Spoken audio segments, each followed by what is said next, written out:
Welcome back to the DemystifySci podcast. I'm Anastasia, I'm Shiloh. and this is the place where we search for theories that are going to change the world. One of the topics that we spend a lot of time exploring on the podcast is fundamental physics, because if you were a longtime listener of the podcast, you know that Shiloh and I were studying various arms of biophysics as we were doing our graduate work, and we started to realize that there was a lot of these little details at the heart of physics that no one really fully understood. Things like charge and electricity and magnetism and gravity and light. Not in the sense that they didn't have solid equations for describing how they would behave, but more in the sense that people were missing a mechanism that led to these phenomena arising in the first place. And so, as part of our exploration of what possible theories there are out there that can help us understand how these fundamental features of the universe come to be, we've been talking to a lot of people. And today we have with us Hans G. Schantz, who was actually an ultra-wideband antenna designer for most of his career. So he studied electricity and magnetism, he got a doctorate in theoretical electromagnetism, and then realized that there was a lot of pieces when it came to trying to understand how antennas worked, where theory and practice seemed to diverge from one another. Which is really cool because most people don't think of antennas when they think about light. And I'm sure many of you have probably gone through basic electromagnetism courses in, high school or college. Maybe you have a PhD in it too. But usually the concept of antenna design is kept outside and isolated from basic discussion of atomics and optics. But in reality, antennae are a fantastic platform for understanding the basics of light because you have access to the electromagnetic state at either end of the transaction. And that makes it the perfect way to study light. And so, like all of our conversations, this conversation starts with the history of mediators in physics. We discuss how it is that people even stopped searching for a mediator, the various experiments that went into leading people to believe that the mediator was unimportant, the philosophical currents that run through the heart of physics but are kind of lesser known features of the world. And eventually we get to pilot wave theory, which Schantz believes is a better interpretation of reality than the current Copenhagen interpretation of this kind of magical, spooky action at a distance that can't actually be parameterized in a physical sense. Of course, there's the substratum of the positivists versus the realists, and we're getting into all of that and actually shining a lot more light on it. I learned so much by way of what I need to actually go and study from this conversation that it's going to be a while before we can come back and talk to Hans more about this, which is a good thing. I think you guys are going to love it, and it's a crash course and a whole reading list that we all need to follow up on. By the way, if you're enjoying this program, remember, we are doing everything in the world we can to make this entirely funded by you guys, the listeners, which means that we can work directly for you. And we don't have anybody telling us what to do, what to study. We don't have any sponsors to satisfy. And we really want to keep it that way. The only way we can keep it that way is if you come over and check out what we've got going on at Patreon.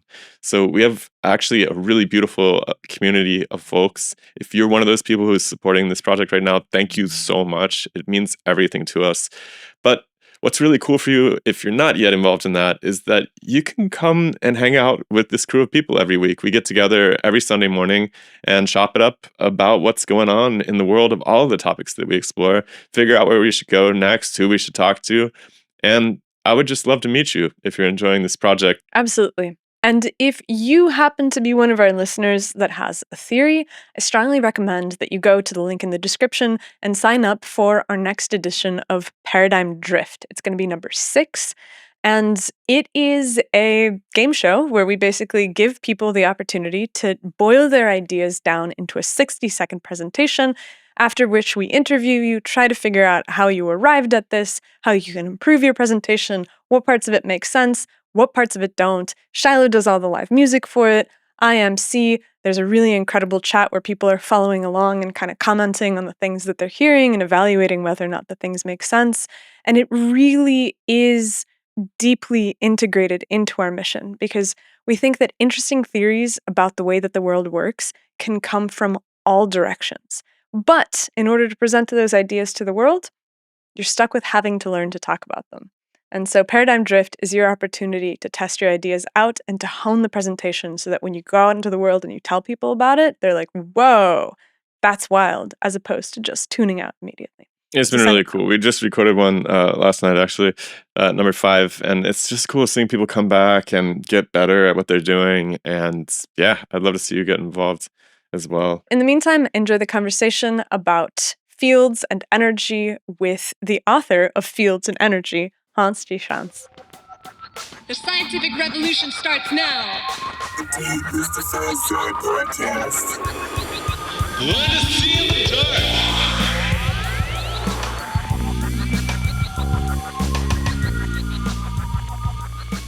The place I started my book, which I think is a good place to start, is by summarizing the situation in the 1830s, because like today, we had a theory, in that case, action at a distance, that supposed that everything was atoms and void, that there was no medium involved.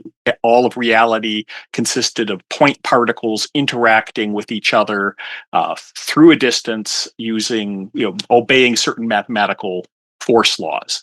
And that was kind of counterintuitive to people like Faraday, who wondered how a body could act where it is not. And that really inspired him to come up with this idea of a field and entertain the notion that there was some kind of medium, some kind of process taking place in between our electromagnetic systems that was responsible for conveying the action from what was going on over here to what was going on over there. I thought that was actually a really interesting way that you started your book because you mentioned something called the Boscovich atom. Right. And so the Boscovich atom is this idea that it as far as I can tell, Boscovich proposed the atom in order to account for chemical reactions and for interactions, right? So prior to this kind of mathematical idea where the atom is a point particle surrounded by lines of force, it was this idea that atoms were these indivisible bowling balls.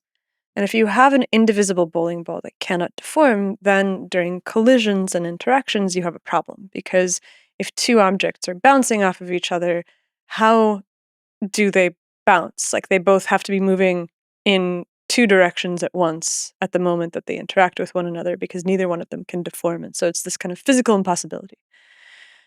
And so Boscovich proposes this mathematical atom where he's like, there's not really anything that's that important at the center of the atom. Instead, it's surrounded by these force fields, and these force fields are the things that mediate the interactions between various compounds.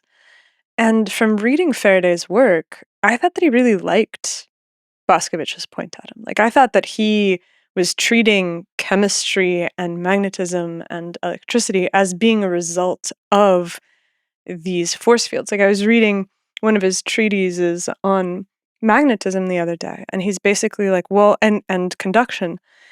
And he's like, well, the atoms themselves aren't touching in a material. We know that they can't be touching in a material because when you cool it, it compresses. That means that there's space, and it must mean that the space itself is the thing that is conducting.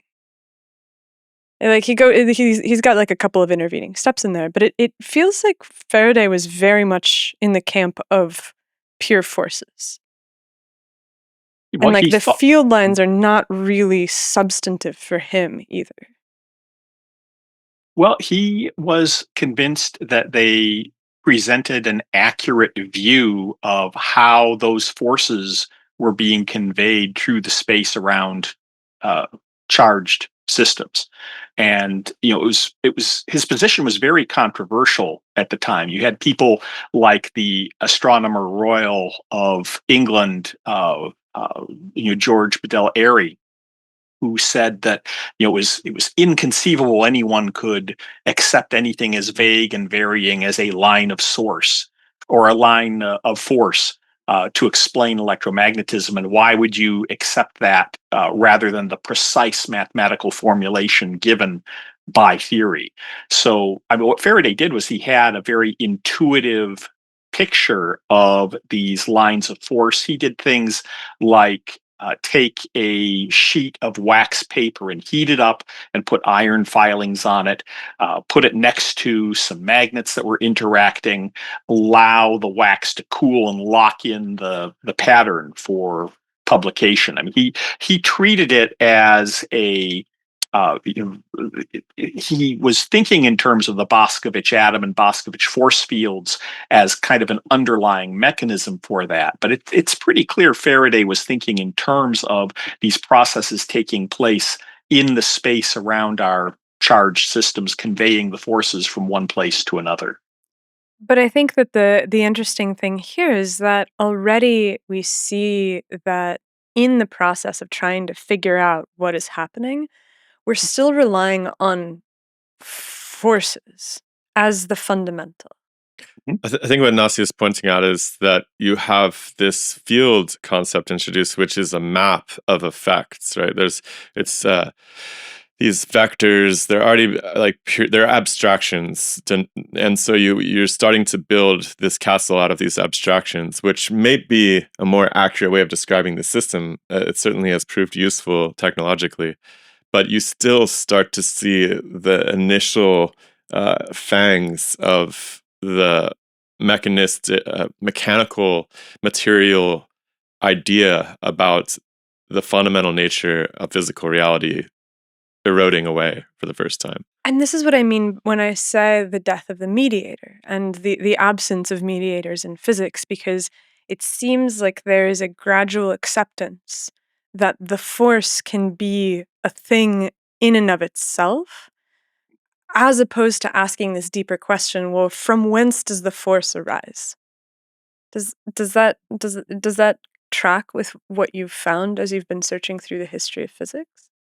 That's a reasonable way of looking at it. You have to keep in mind that it's not a linear trajectory. There are ebbs and flows. We started off with Newton, who famously refused to adopt any particular hypothesis for how gravitation, for instance, worked.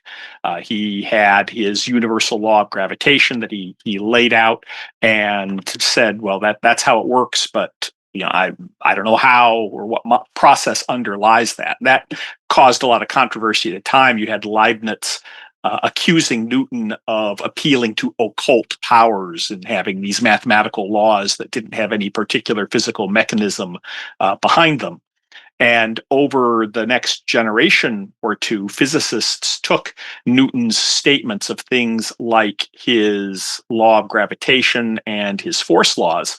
Now, they were derived by Newton in answer and response, looking at a vast amount of data, astronomical observations from Flamsteed and others about the moon, Kepler's data about orbits. It was very much an inductive, bottom-up examination of the data that led to Newton's laws. But by a century later or so, you had people like Maupertuis and L'Hopital who were arguing that all of these things were fundamental, self-evident axioms, and that physics was to be derived from them, abstracting away the physical connections and treating them as mathematical entities in and of themselves for understanding what was going on. Until, of course, we get to Laplace, who in his famous book on mechanics proudly declared that you won't find a single diagram or picture in this. In my mechanics, everything is strictly algebraic mathematical expressions. Wait, so all that happened in the span of what, like 25, 50 years? Like, what?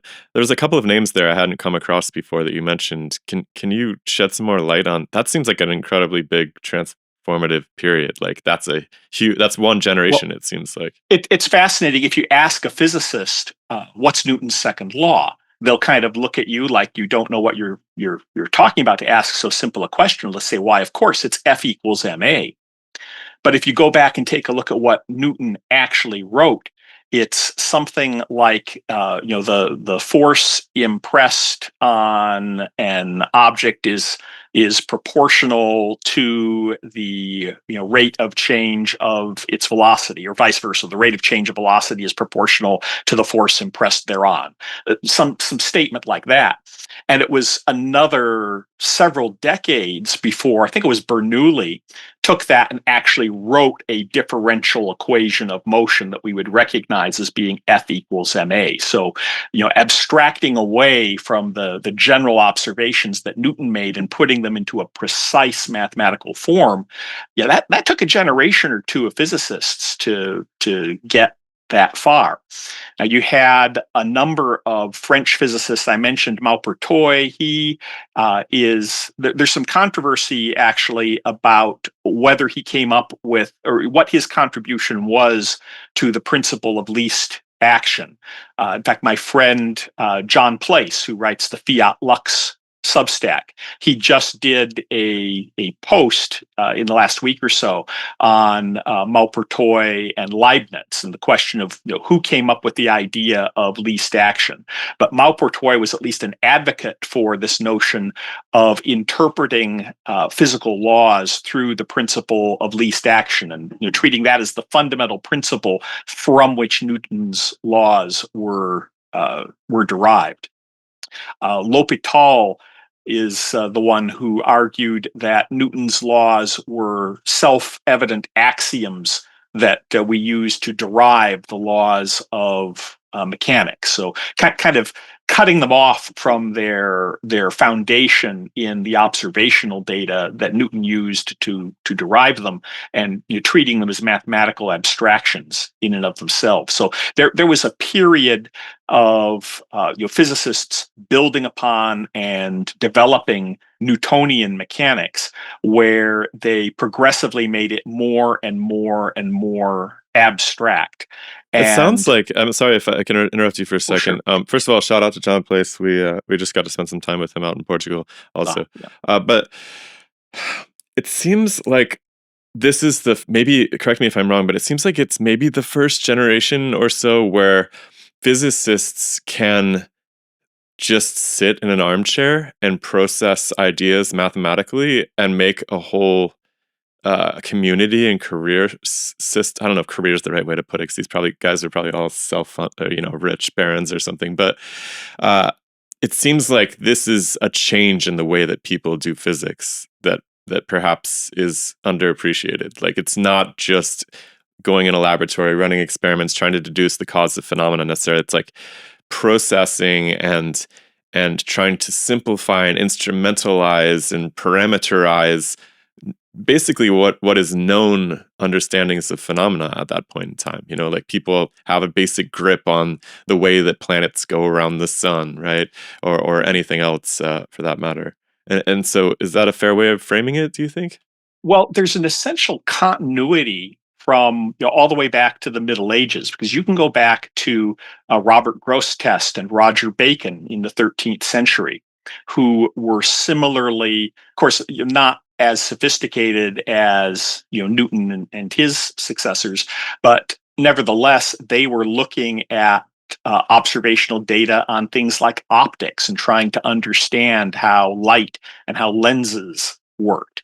Now, they took their physics ideas and they were integrated with theology. Grosseteste's optics was based on the whole divine "let there be light," and he developed a physical cosmology from that, noting the property light has of propagating and radiating outward from a source. And then he explained or came up with a hypothesis for how then the light congealed into the different spheres of the universe, for each planet that were identified by Aristotle. And it's reminiscent in a way of David Bohm's ideas of all matter being frozen light. So, there have been people who've sat back and speculated on these things in their armchairs for a while, writing their hypotheses of how things work. It's not a phenomenon that just came into being in the 18th century. But was Laplace doing experiments in his workshop? Or, do you see what I'm saying? Like, I feel like there was guys who were coming along who were just purely working in the mathematical domain of these discussions for the first time. Is that, I don't know. It just seems like it to me. Is there something to that?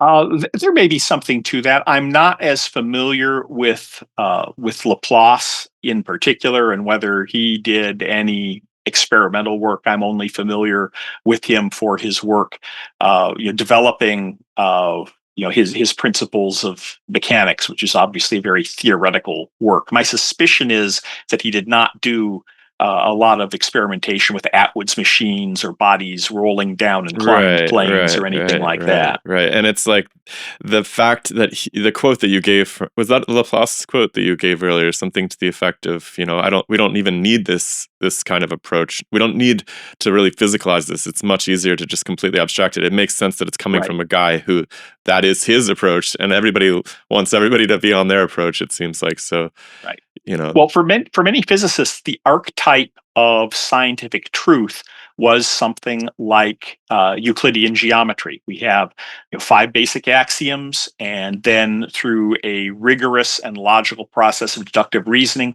we can deduce all of the various theorems of geometry from those 5 axioms. So that was their model of what was truth.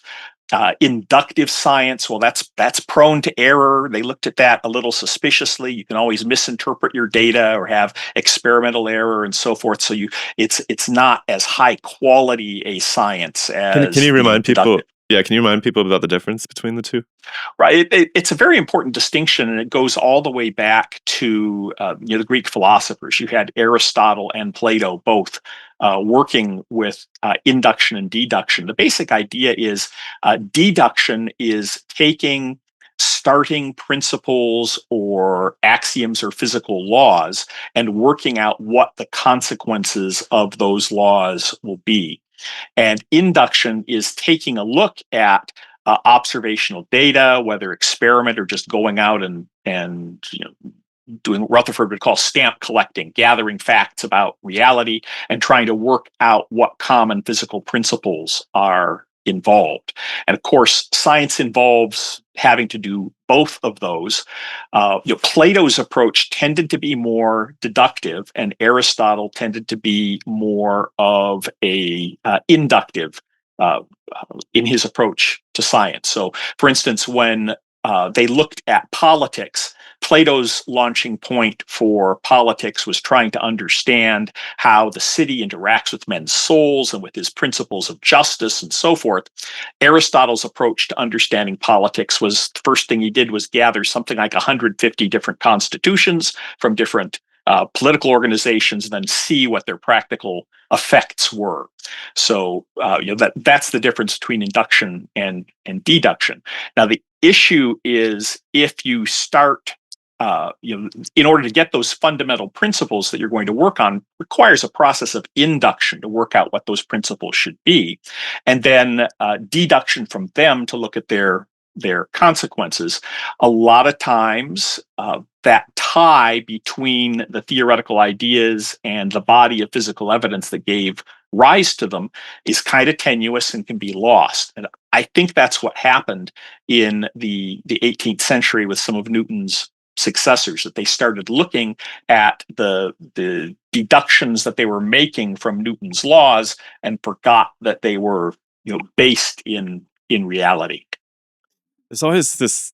Sorry, there seems like there's this the holy grail for the deductionists is to universalize their understanding of something, right? So they want to be able to apply what was maybe discovered in this laboratory under these circumstances to ideally everything, right? Like all of light behaves this way or something. And we've examined a number of places where this has perhaps led us down some sucker trails, even up to the present moment with some things.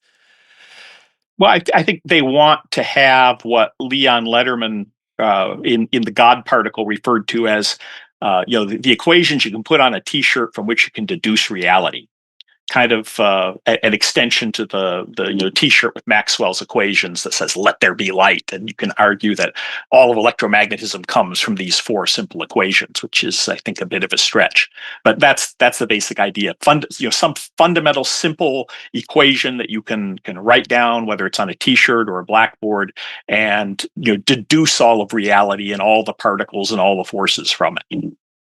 It just strikes me that looking through the history of physics, Newton onwards, and probably even before Newton, the work that was being done without really a good sense of what things were actually made out of, right? Like, atomic theory doesn't really start to come into its own until Dalton. Dalton's in, like, what, 1806 or something like that? And even then, it's still controversial, it's argued, people are going back and forth, trying to figure out if it's actually reasonable to think about atoms. Then there's the movement of the positivists that are like, well, if you can't actually see it, then it's not worth hypothesizing about. And so it feels like Newton formalizes a type of mathematics that allows, and Leibniz as well, that allows you to deal with dynamics. And now that you can deal with dynamics, you're able to perform some kind of mathematical, both induction and deduction, kind of. And it allows people to spend less time thinking about, well, what are the mechanical actions that are at play to produce the forces? Interactions, I would say. Fair, yeah. So people spend less time thinking about interactions and much more time thinking about the level that they can see, which is the macroscopic effects that are described by the mathematics. And so it seems like even when Faraday is working, he's so resistant to hypothesizing. He's really, really resistant to saying, I think that this is what's happening here. He's much more interested in just setting up demonstrations, being able to show, again, the field lines, the interaction between electricity and magnetism, demonstrating that you can build devices. And the school of thought that is focused on figuring out the interactions inside the material that are producing the macroscopic effects kind of becomes progressively less and less and less and less popular. Mhm. I think that's fair. I mean, you have to take a look a little bit at the context Faraday was in. The 1830s were really kind of, well, near the apex of English science being fundamentally inductive. William Whewell wrote his famous History of the Inductive Sciences. I guess it came out, it was in multiple volumes around the 1830s. And that method of looking to reality, doing experiments, emulating the great Newton, and not posing a hypothesis that isn't thoroughly supported by the data. That was in vogue there. Very closely focused on the facts and the experiments and what we're observing, and less so on the hypotheses. But at the same time, you also had Maxwell picking up where Faraday left off and putting up his mathematical theory for these fields that Faraday came up with. Now, Maxwell and his contemporaries had lots of physical speculations about cogwheels in the ether and field lines being vulcanized rubber, and when you compress them, they're fat, and when you stretch them, they're thin, and that explains the effects of how fields spread out and interact.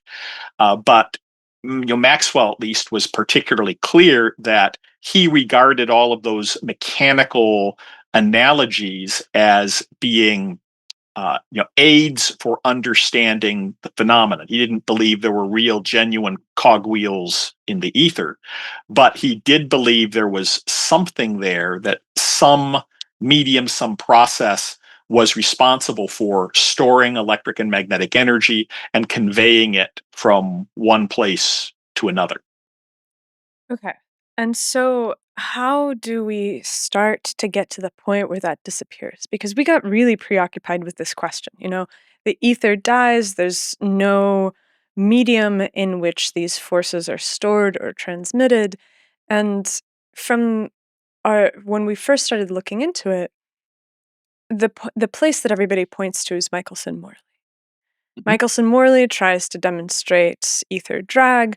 Their experiment doesn't show it, and everyone is happy to kind of switch to a different frame for thinking about fundamental physics. But to me, that seems like a really deeply unsatisfying picture of history, because when has there ever been a single experiment that all of a sudden all of physicists are like, yep, okay, let's just move on from that topic? And I think it's worth underscoring too that this kind of was mentioned and moved on, but everybody assumed that there was some sort of mechanical mediator of these things. Like like you said, Maxwell might have been like, well, I don't know what it is, and you could kind of think of it like this or like that, but it was just assumed as the backdrop. So the moment when that assumption departs from the building is a really, really, really strange moment. Yeah. Do you have Well, do you have insight onto that moment beyond just, well, the ether died with Michelson-Morley? well, it didn't really die with Michelson-Morley because there were any number of people who leapt on Michelson-Morley as providing insight to how the ether and how the fundamental medium worked. Oliver Heaviside had already observed how an accelerator moving sphere would tend to electromagnetically contract along the axis of its motion, and Fitzgerald took a look at that and realized, well, maybe the Michelson-Morley interferometer is contracting in the direction that it's moving through the ether, and this is telling us something about how the ether works. And between that prompted a lot of work to understand the physics of moving electromagnetic systems, culminating in Lorentz and coming up with his famous transforms, looking at length contraction. Larmor looked at and postulated that there would be time dilation. A lot of the basic relativistic effects had already been inferred from Maxwell's equations and from the result of the Michelson-Morley experiment. And in fact, in 1904, Poincaré argued that we would have to have a new kind of mechanics that he dubbed relativity, in which the speed of light was a maximum speed limit. Now, all of that was done, more or less from the context of having a medium and having an ether. The real break came when Einstein proposed special relativity. And what Einstein's great contribution was, he pointed out all of those complicated postulates of Lorentz in particular could all be deduced from a couple basic principles that the speed of light is constant for all observers, and that the laws of physics are the same for all observers. And Einstein was influenced in that. He'd read a lot of Poincaré, and he was particularly influenced by Mach and Mach's kind of proto-positivism, the notion that we should focus on what can be observed, that we shouldn't make idle metaphysical speculations about what might be going on behind the scenes to give rise to those observations. That's a waste of time in the positivist viewpoint. And that's what led Einstein to take that observer-centric approach to relativity.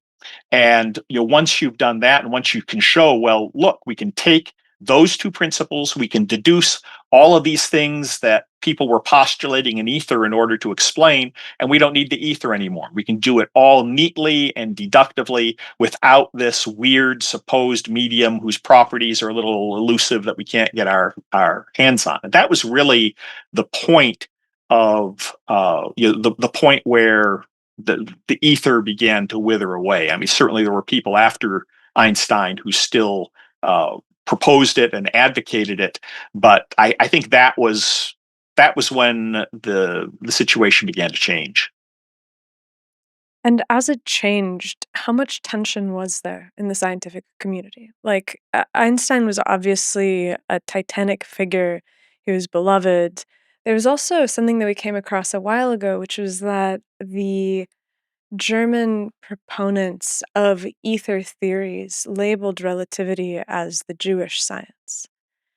And so I wonder if there wasn't some kind of cultural forces at play almost, where people didn't want to align themselves with the etherists because they kind of came with a lot of baggage, so to speak. And so there's not just the fact that Einstein is coming up with these theories, it's also the cultural context in which people are handling the theories and the way that the scientific community is responding that pushes people farther and farther away from etheric thinking. Because it seems like it's one thing to be like, well, we don't need this in order to make accurate calculations and predictions and to deduce new phenomena. Like that's one thing to just be like, well, we don't need to deal with the ether. But it seems like they went one step further than that, where they were just like, because you talk to a pretty standard, fresh out of the mill physicists, and they're like, no, the ether, there is no ether. It's been disproved. It's not just this sense of like, well, it doesn't matter. Although that is there certainly as well. It seems to really have concretized into a belief structure that there is no medium anymore after this moment in time, and that's a little hard to understand. It really is. Boy, there's a lot in those last two comments to unpack, so I'll start chipping away at it.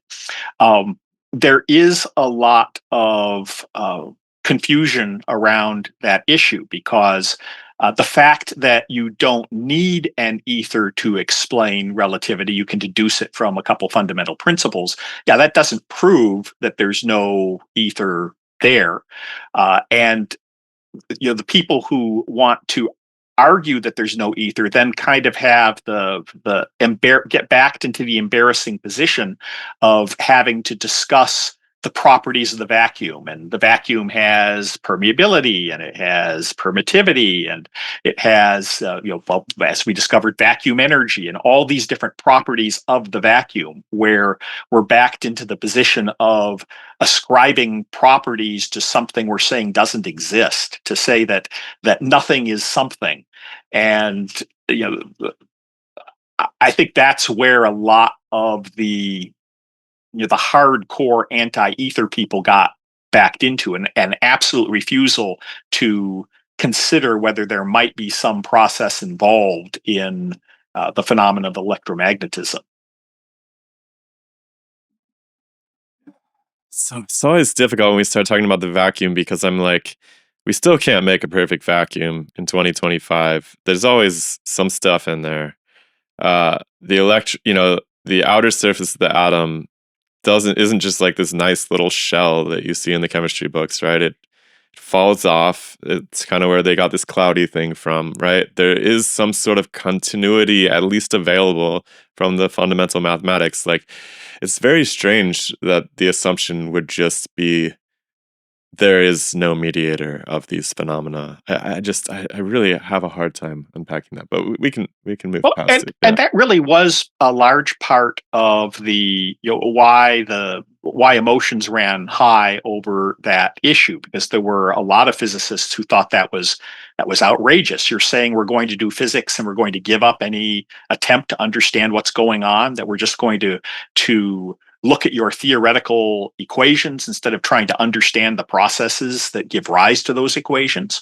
So that was a big part of the motivation that was involved. And then, of course, it got wrapped up in all of the politics of the era.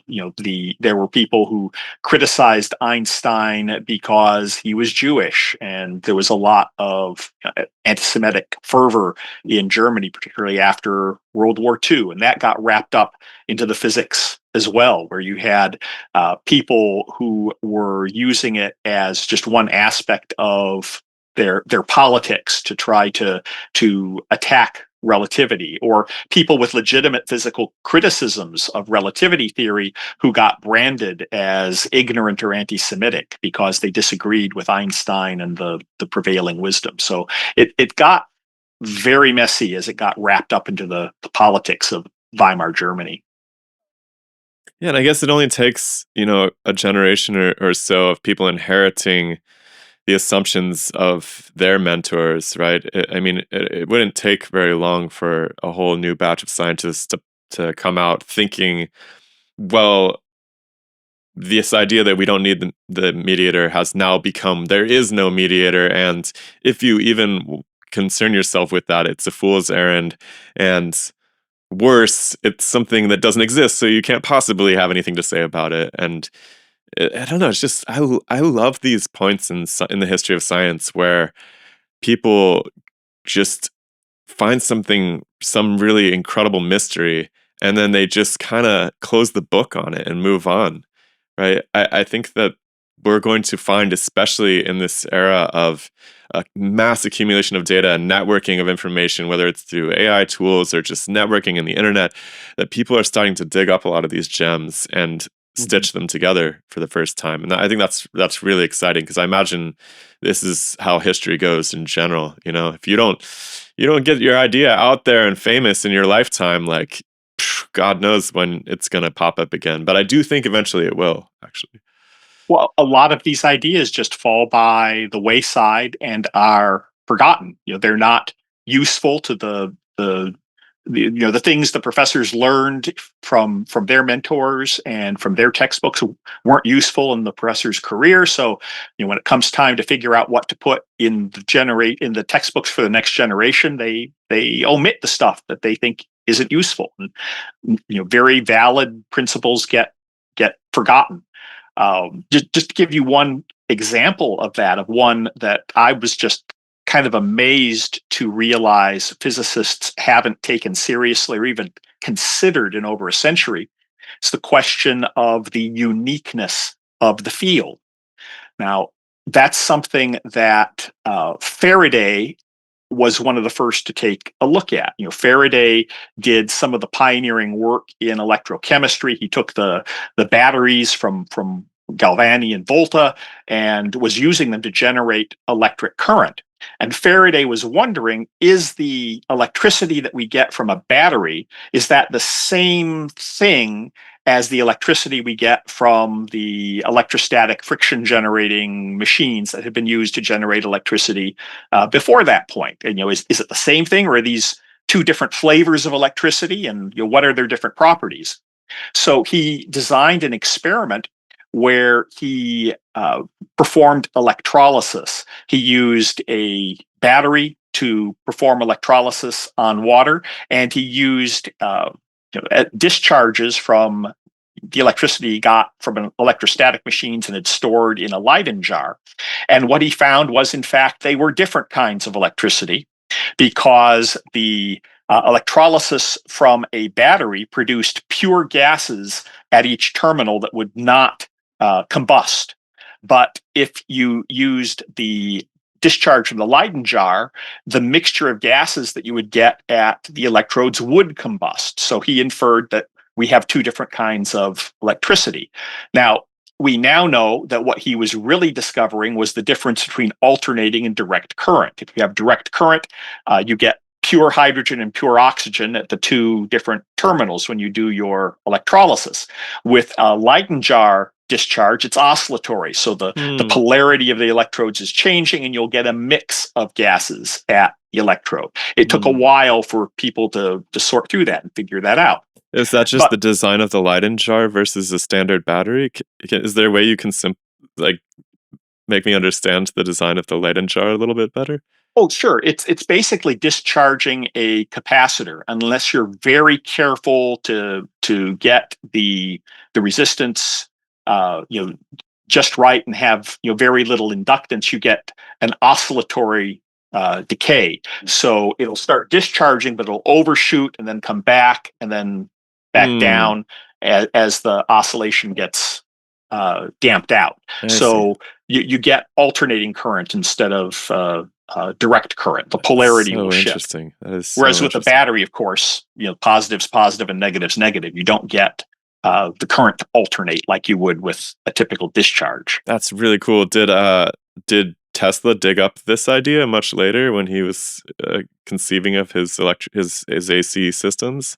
Oh, AC had been, people have been working on AC for a while. I mean, people had made electric motors and generators from, Faraday's time on. But, so certainly that was part of the foundation of the knowledge base that Tesla relied on. What was fascinating to me, though, is the last physicist I have found to take that question seriously was Heinrich Hertz. And people generally don't know about it because if you've read Hertz at all, you normally just read his Electric Waves, which is where he does all of his radio wave experimentation. It's a great book and I recommend it. But he also has a book called Miscellaneous Papers. And one of those miscellaneous papers has Hertz talking about this question of the uniqueness of the field. And in Hertz's context, he's the guy who discovered and worked out the equations for the fields around dipoles. That's where you have equal and opposite charges, and you let them oscillate or you let them decay. It's the simplest model for how radiation works. And Hertz is the one who came up with those dipole field equations. But Hertz was wondering, we have these different kinds of fields. We've got the static fields, like if you charge up a capacitor and leave it sit. We have inductive fields around currents, and we have the radiation fields you get when the currents are changing. Are those fields the same? And he concluded that they were. But that's an issue that he's the last physicist that I'm aware of to seriously look at that. And it's caused all kinds of problems in my own area of antenna design, because as engineers are analyzing electrically small antennas, a number of them like to assume that we have two energy flows around the antenna. We have a reactive flow of energy, of the energy oscillating in and out and not going anywhere. And then we have the radiation flow, the energy that is ultimately going to make it to the far field to be picked up by our antenna on the other side of the link. And the problem with that, with assuming that there are those two different kinds of fields that are separable or distinguishable from each other, the problem is that the energy goes as the field squared. So certainly you could have the reactive field squared, or you could have the radiation field squared. But what about the cross term, where you have the reactive field times the radiation field? Is this the same as near and far field radiation? Yeah, it comes into the physics of understanding that. And really, the answer is going back to what Hertz ultimately concluded, that there's really just one field, and you can talk about it having a near field or inductive or static nature. You can talk about it having a far field or radiation nature, but it's a continuum. It's not like there are two separate distinct fields that coexist at the same time in the same system.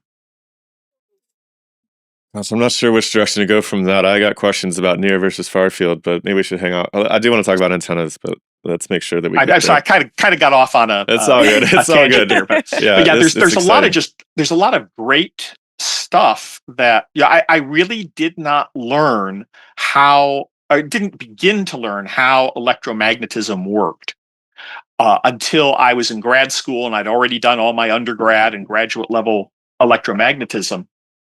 And what I did was, I've got some dogs who are barking here. But what really brought it home for me was reading a couple of really great books. Bruce Hunt's The Maxwellians, where he talks about the scientists who extended upon Maxwell's field theory, people like Oliver Lodge and Oliver Heaviside and George Francis Fitzgerald, and above all, Heinrich Hertz. And he talked about how they wrestled with the ideas and tried to figure out what is this stuff that Maxwell had discovered. Because people say, here's Maxwell, and poof, there's electromagnetic radiation, and they skip over the fact that it was a good 20 years before people took the idea seriously. The conventional wisdom for a while was that it was a theoretical oddity and that you could not possibly produce electromagnetic radiation, and have it propagate any significant distance. So, reading Hunt's book of how Maxwell's successors worked through those issues and chewed those ideas and came up with their physical picture was really essential for me to understand and have a good mental view of what electromagnetism is and how it works. The other great book is by Paul Nahin, who wrote a couple different technical biographies of Oliver Heaviside, Sage in Solitude, and I forget, there were two editions, and they had different titles. I think the first edition was Sage in Solitude, and the second was like Engineer. Well, I forget what the other title was, but just a great book describing Heaviside, who was really the central figure in taking Maxwell and applying it to practical problems like developing the telegrapher's equation and coining a lot of the terminology that we use, like permittivity, to understand electromagnetic systems. Going back and looking at that history and looking at how the pioneers in the area thought about those ideas is really very useful for getting a firm understanding of what electromagnetism is. And so I know that we're going to get to antennas because I think this is where a lot of your expertise lies, and this is where you started to really reveal the way that these things work. But before we get there, I really do want to wrap this question of the gradual acceptance of forces, of mediatorless forces being at the center of physics.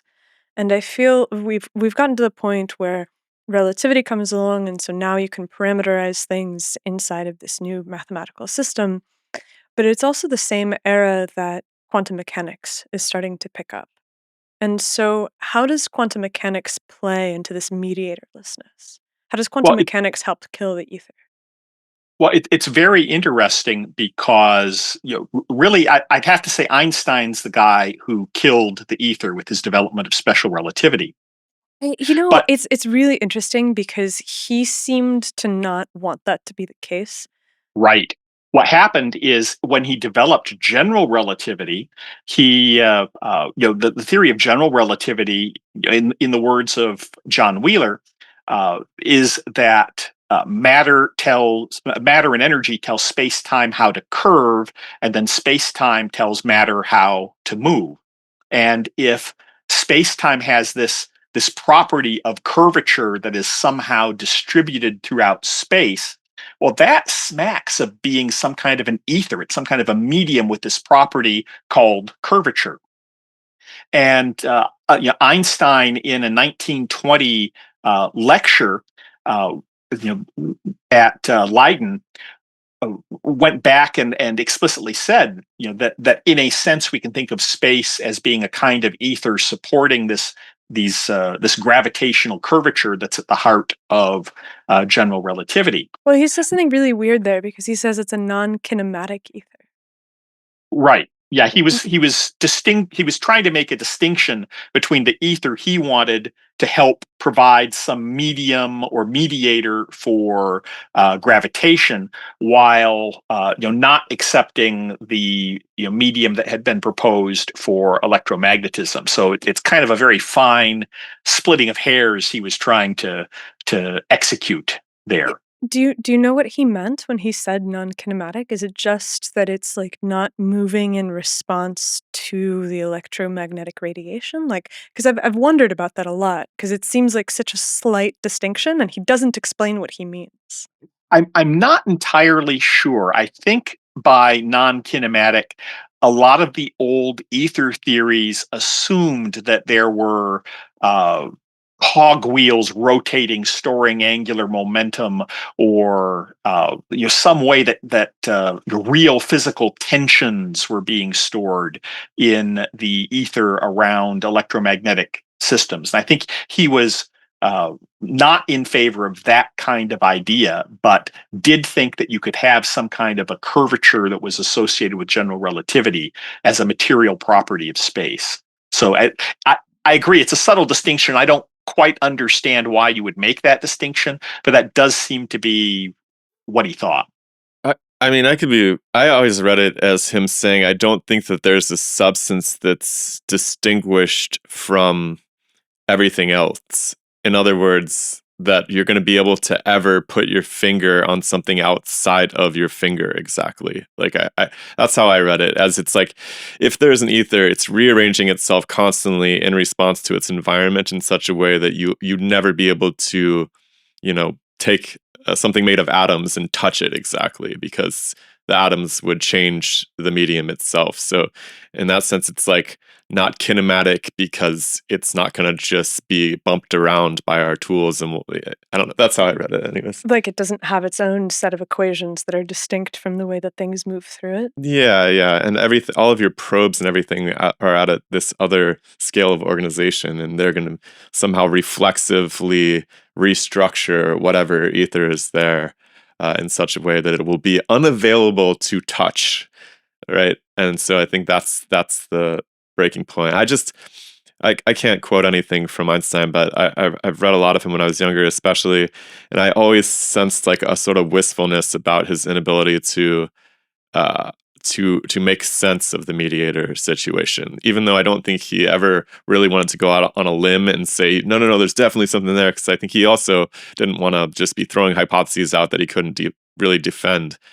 But I do just sense like a little bit of an emotional sense of failing to provide that answer in between the lines of some of his correspondences. It's very difficult reading Einstein because he was kind of all over the place, and if you selectively quote him, you can get him to take both sides of the same argument. Gerald Holton, who's a very famous physicist and historian of science, commented that there is you can always find something in Einstein that people on all sides of a physical issue can point to as backing their perspective. I paraphrase, but he had a little pithier quote about that. And he was the editor who collected this really cool collection of the fundamental papers in special relativity. It was published in early 1960s. It's worth if you're interested in special relativity, it's worth looking at his collected papers in special relativity, going through things like the twin paradox and time dilation and all the other issues that people were wrestling with. But it's interesting how Einstein's own attitude shifted, and he was kind of hoist on his own petard after having been the champion for this observer first physics in his development of relativity.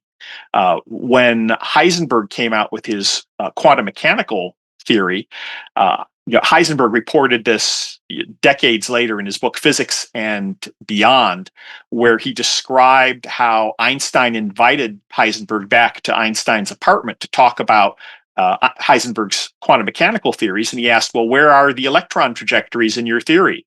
And Heisenberg said, well, there aren't any, because we only focus on the things that are observed. And when Einstein objected, Heisenberg basically quoted Einstein back at him on the importance of focusing only on what the observer sees and not positing hypothetical entities like ethers or electron trajectories. And that's why he had developed quantum theory the way he did. And according to Heisenberg, Einstein said, well, I may have advocated that idea and even written it, but it's nonsense just the same.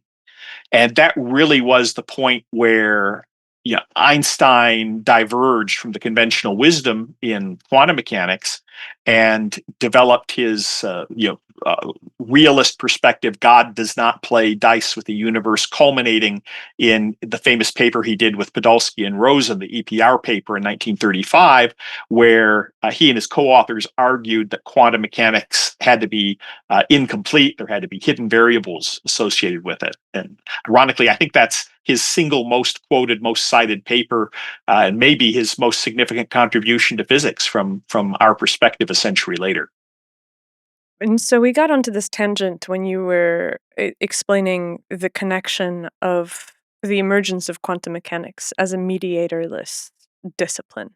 And so maybe we can draw that out and dot the I's and cross the T's, because like you said, it was Einstein himself that settled the question of the ether by proposing this space-time that has curvature but isn't really an object in the conventional sense. And so, how important do you think that was for the eventual formulation of quantum mechanics in the form that is commonly accepted today? Well, I think clearly Heisenberg was deeply influenced by it. Heisenberg not only read Einstein and took Einstein's advocacy of observerless physics to heart. Another influence that he particularly called out was Goethe and what was called Naturphilosophie. That if you read, I think it's Physics and Philosophy that Heisenberg wrote. He specifically quoted a section from Goethe's Faust, where Faust is lecturing his student about how reason is fettering the mind in Spanish boots, the infamous torture device of the Spanish Inquisition to crush the feet and extract a confession from someone being interrogated. The implication being that you shouldn't put your mind in a straitjacket. You need to be open and be willing to embrace counterintuitive and contradictory ideas. So between that and the Machian positivism that was mediated through Einstein and special relativity, that was really at the heart of Heisenberg's development of quantum mechanics. And Bohr was very much on the same page with his notions of complementarity. On the other side of the issue, there were physicists trying to come up with understanding what mediation might be taking place. De Broglie was the pioneer of arguing that there were waves associated with particles, and that was through their interaction that that's what gave rise to quantum mechanics. Schrödinger took de Broglie's idea of matter waves and developed his equations for it, but ultimately Bohr won the argument, for better or worse. There is a Murray Gell-Mann argued that Bohr brainwashed a generation of physicists into thinking that the Copenhagen school had answered all the fundamental questions about quantum mechanics, including the view that there's no medium, quantum mechanics just happens, we have these observations, it's meaningless to talk about the underlying process or mediation that's taking place. And I think that has that's been an issue that we've been wrestling with in physics ever since. Again, it's really funny too, because despite the fact that Bohr, is proclaiming himself the winner of this debate, if you go back and listen to like the transcripts of the journalists who were there, and Adam Kay did a great job of highlighting this in his book, you see that there's this, again, a very different emotional substructure to the interactions that are going around. Like it's described that Bohr's kind of trotting along behind Einstein, like really desperate at all times to get Einstein's approval, that he's actually convinced him of his position, and he's never able to get that affirmation from Einstein throughout it. And so despite the fact that Einstein wasn't mounting a sufficient argument to persuade his detractors, I don't think that they were totally satisfied either, because they had not convinced him. So it was like a little bit of a Pyrrhic victory in some sense. Can we put Bohr's perspective in some kind of neat package for the sake of consideration? So it's like you say that Bohr won the argument. Well, Bohr's argument was that you shouldn't try to seek the some non-contradictory, coherent explanation of how atomic physics works. He argued that great truths were essentially contradictory, that you could look at it from the perspective of a particle, or you could look at it from a perspective of a wave. It could not be both at the same time. Yes, that's contradictory, but that's just the way the world is, and you can't move beyond it. We have to focus instead just on the observations that we get. In a sense, observers are creating the reality through the act of their observation. So, Schrodinger, for instance, came up with this famous cat example of the cat in the box with the radioactive substance that has a 50-50 chance of breaking a vial of poison and killing the cat. Schrodinger came up with that to point out how crazy the idea is that the cat is both alive and dead until an observer opens the box and takes a look at it. But that really was the physical picture that Bohr and a lot of his followers had of physical reality and how it works.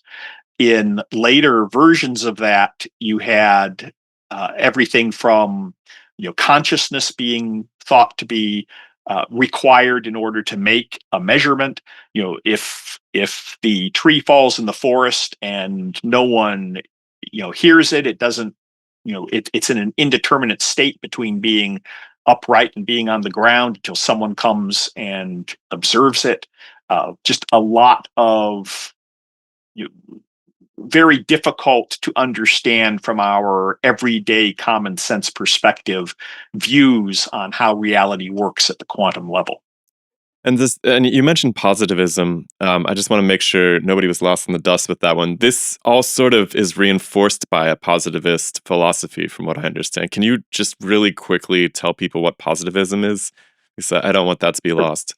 Now, the kind of a proto positivism, or one of the early foundations of it, was from Ernst Mach. Mach numbers were named after him. He did a lot of work on mechanics. He wrote a very good history of mechanics book of describing the development of mechanics. But Mach's perspective was that physics should be just about observations, just about what we see, and that we should not go beyond that. So, to the end of his life, he never accepted atomic theory. He never accepted atoms as being real entities. He would grudgingly admit it was a useful concept for understanding chemical experiments, but it was just a mental label that we use to help label some of the observations that we get when we perform chemical experiments. And that very strict recognition that physics focuses only on observations, of course, is what inspired Einstein to develop special relativity. And it really became pervasive in the quantum era. It was an acknowledgement that our senses are limited, that we cannot necessarily understand what's going on. And it basically drew a sharp delineation between what we have perceived and what is out there in reality. And it argued that we can never know what is out there in reality. All we can do is take our observations of our experiments, take our perceptions, and try to understand them. And that, the question of why did that really happen was philosophically inadmissible. We can't entertain any mechanism, any process out there. We can only look at the results of the experiment, at the perceptions we get when we take a look at reality. Which on its face is like, that's a fairly, I could see that as a conservative, careful way of gripping a phenomena, but it's interesting how it metastasizes to the point of there is no reality until it's observed. And you see this being employed by like all sorts of crazy situations today. Like everybody doing any kind of science now just defers to this kind of positivist quantum mechanics. Like just the word quantum pops into people's mouths who know nothing about quantum theory except this part, right? Because it kind of, and I don't want to editorialize too much on this, but I find it to be a very disturbing philosophy in some cases, because I feel people use it as a sort of get out of jail free card for not having to make sense of what's fundamentally happening. Like I can't tell you how many people I've been sitting across at this table who will just say something, along the lines of, who was it? Neil deGrasse Tyson's, the universe is not under any obligation to make sense to you. And I just find that just sends chills up my spine, honestly, and not in a good way. I just find it to be sort of horrifying. Like I feel like no amount of atrocities on Earth have a large amount of atrocities can be explained by some idiot leader just saying, you don't have to understand, just do what I tell you. It has a little bit of that flavor to it, which really creeps me out. Well, it's interesting if you look at Saul Alinsky's rules for radicals as he's justifying some of his ideas. He explicitly appeals to Bohr's complementarity, saying that I mean it's the whole principle of you have to crack a few eggs to make an omelet. You have to crush the lives of some people in order to make a the glorious revolution and the utopian state for the rest. That's all determined by quantum mechanics, because we can't contradictions exist and they're fundamental in reality, and even though our political program is contradictory, well, you're just going to have to live with it because quantum mechanics. It's really Lord. kind of shocking seeing how that has been applied in political philosophy. So I certainly sympathize and agree that it's very disturbing. So, are there just no philosophers that are around at the time who are making a solid case that this is a deeply misguided way of bordering our understanding of physics? Or are there philosophers that are just being ignored? I think it's more a case of philosophers being ignored, but it's amazing to me the more I learn about the history of how those quantum mechanical ideas got forced into and forced upon academia. Uh, there are people, and all these stories are secondhand and third hand, and it's tough to pin down what actually happened because it's not like there were video cameras running. But apparently, the whole pilot wave approach to quantum mechanics, which is a realist approach to understanding, having some mechanism, the hidden variables of particle trajectories and so forth, that got pretty well shut down in the early 30s, to the point where even de Broglie himself abandoned it, because John von Neumann issued a mathematical proof that he claimed proved mathematically that hidden variable theories were simply not viable.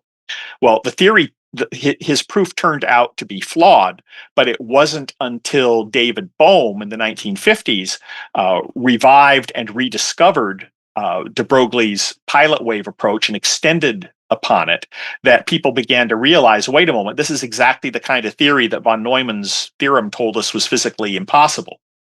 And there's a story that Oppenheimer, who was running the Institute for Advanced Studies at Princeton, called a seminar because he wanted to put this heresy to the Copenhagen interpretation to rest. So he had a seminar where he called together all the best physicists and grad students that he could find to just get together and once and for all prove that pilot wave theory was not a viable theory of quantum mechanics. And they spent all day arguing and debating it and considering one approach and considering another and really not getting anywhere. And one of the participants reports at the end of the day, in exasperation, Oppenheimer said, well, if we can't disprove it, we're just going to have to agree to ignore it. And that's really been the attitude that has been taken in large sections of the physics community. I shared the story with you when we talked the other day about my own experience. I had the good fortune to have John Wheeler on my doctoral committee. Now, he studied under Bohr. He did a lot of fundamental work on quantum measurement theory, and quantum mechanics had always been very confusing to me. I finally came across this wonderful book by Peter Holland on that elaborated on the pilot wave approach to quantum mechanics, and I thought it was just fascinating. And finally, it was making quantum mechanics make sense. So I went in and I had a conversation with Professor Wheeler, and I asked him what he thought of quantum mechanics, and he said, the screwdriver theory of quantum mechanics." You asked And him I about the pilot wave. I asked him about the pilot wave theory, and that was his characterization of it. And I wasn't entirely sure what he meant by that.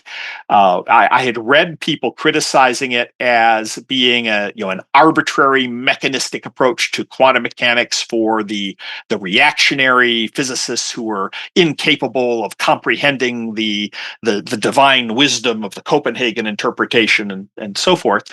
So I asked him, well, where can I go to read more about why you don't think the pilot wave theory is viable? And he looked away a moment and he looked back at me and he said, I really ought to look into that someday so I can tell why it's wrong. And it was very clear to me he'd never really considered it. He just took the prevailing wisdom. That's what all the physicists that he respected and that he studied, who were his mentors, like Bohr, his colleagues like Oppenheimer. That's what they thought, and he never felt the need to investigate it himself. He just took their dismissal of it as gospel, and that's a very unfortunate attitude.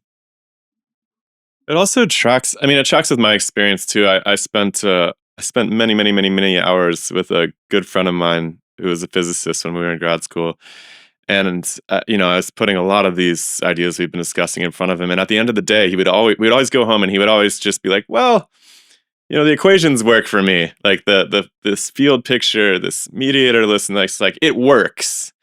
And so I sense that for Wheeler, it must have been kind of a similar situation where he's like, what I'm doing works. This Copenhagen interpretation and everything downstream of it works for me. So therefore, now the leap that's kind of interesting and perhaps a little bit broken is that just because it works, it's complete, or it houses an answer to the question that you're posing, which is, why does it work? That's a very different matter, right? And so I think that we as humans have this unique tendency to be seduced by practical solutions, despite and at the expense, for whatever reason in physics, at the expense of even looking at what might underpin the obvious the obvious working equations that we have. Clearly, we understand how to manipulate electromagnetism, gravity, whatever, right? We can fly planes, we can have a Zoom call. Like, we know how to work these things. But the fact that our ability to work would silence the discussion about how they work, Right. that's And really interesting. It's really unfortunate that how many physicists are quite happy if they've got one model that kind of sort of works for them in the situations they're used to. They're content, and they want to put their fingers in their ears and not listen to any alternative models. Feynman told the story of how when he was in grad school and then as a young PhD, how he had this particular model or particular method for doing integration, integration under the taking a derivative inside the integral sign before solving it. And because no one else that he worked with knew that model, they would bring the integrals they couldn't solve to him, and very often he'd be able to solve it with his model. He had one extra model that other people didn't have. It was one of the conventional problems, solved the conventional way, people would have been able to solve it. But by having that extra model, that extra way of looking at the problem, he was able to solve a lot of integrals that his colleagues weren't able to solve. And you get a lot of physicists who are either fixated on a particular model, like the Copenhagen interpretation, or who have gotten frustrated with the concept of models at all and just want to tell you, shut up and calculate. We've got equations, they work, they predict what our experiments say, and you're wasting your time with this idle speculation on pilot waves or wave function collapse or anything else. Just do the math, get the answer, move on, and be content. Well, so that's a little bit weird to me because isn't there kind of a central crisis in fundamental physics that the principles that work for the quantum world don't translate neatly onto the large scale behavior of the universe? Like, it seems like there's a fundamental fracture that if the theories were correct, that there would be some straightforward way to unify the two scales. But the absence of unification seems to suggest that either there's some sort of fracture in the way that the universe works, or that they just don't relate to one another at all. Like that seems like a fundamental problem that how can you ignore it? Oh, it's a very interesting issue. And, I think you're familiar with Mike McCullough, who has his theory of, what's he call it, quantized inertia, Mhm. where he wrote a really nice book on the subject where he laid out all those problems. And, even if his approach is wrong, he's done a wonderful job of laying out all the problems in cosmology, so that, I mean, the first step of solving a problem is identifying what the problem is. And he's done that very well. But yeah, there are some major disconnects and lots of open issues. It's really an exciting time to be a physicist because I think there are a lot, we haven't made a lot of progress in the last few decades, and there are just a lot of open problems that are clues pointing the way to a resolution of some of these things. Pardon the interruption, but I have to ask you for a favor. If you like this program and you believe in our mission of presenting the best theories of nature that are going to change the world, then come over to patreon.com/DemystifySci. You can help support the project for just 75 cents a week, which ensures that we maintain full editorial control over what happens here. We never get sold to private equity. We never shill you powders, supplements, and weird gadgets that you do not need, and you get to have the heartwarming sense of having supported a project that you really truly believe in. So check it out and come over to patreon.com/DemystifySci.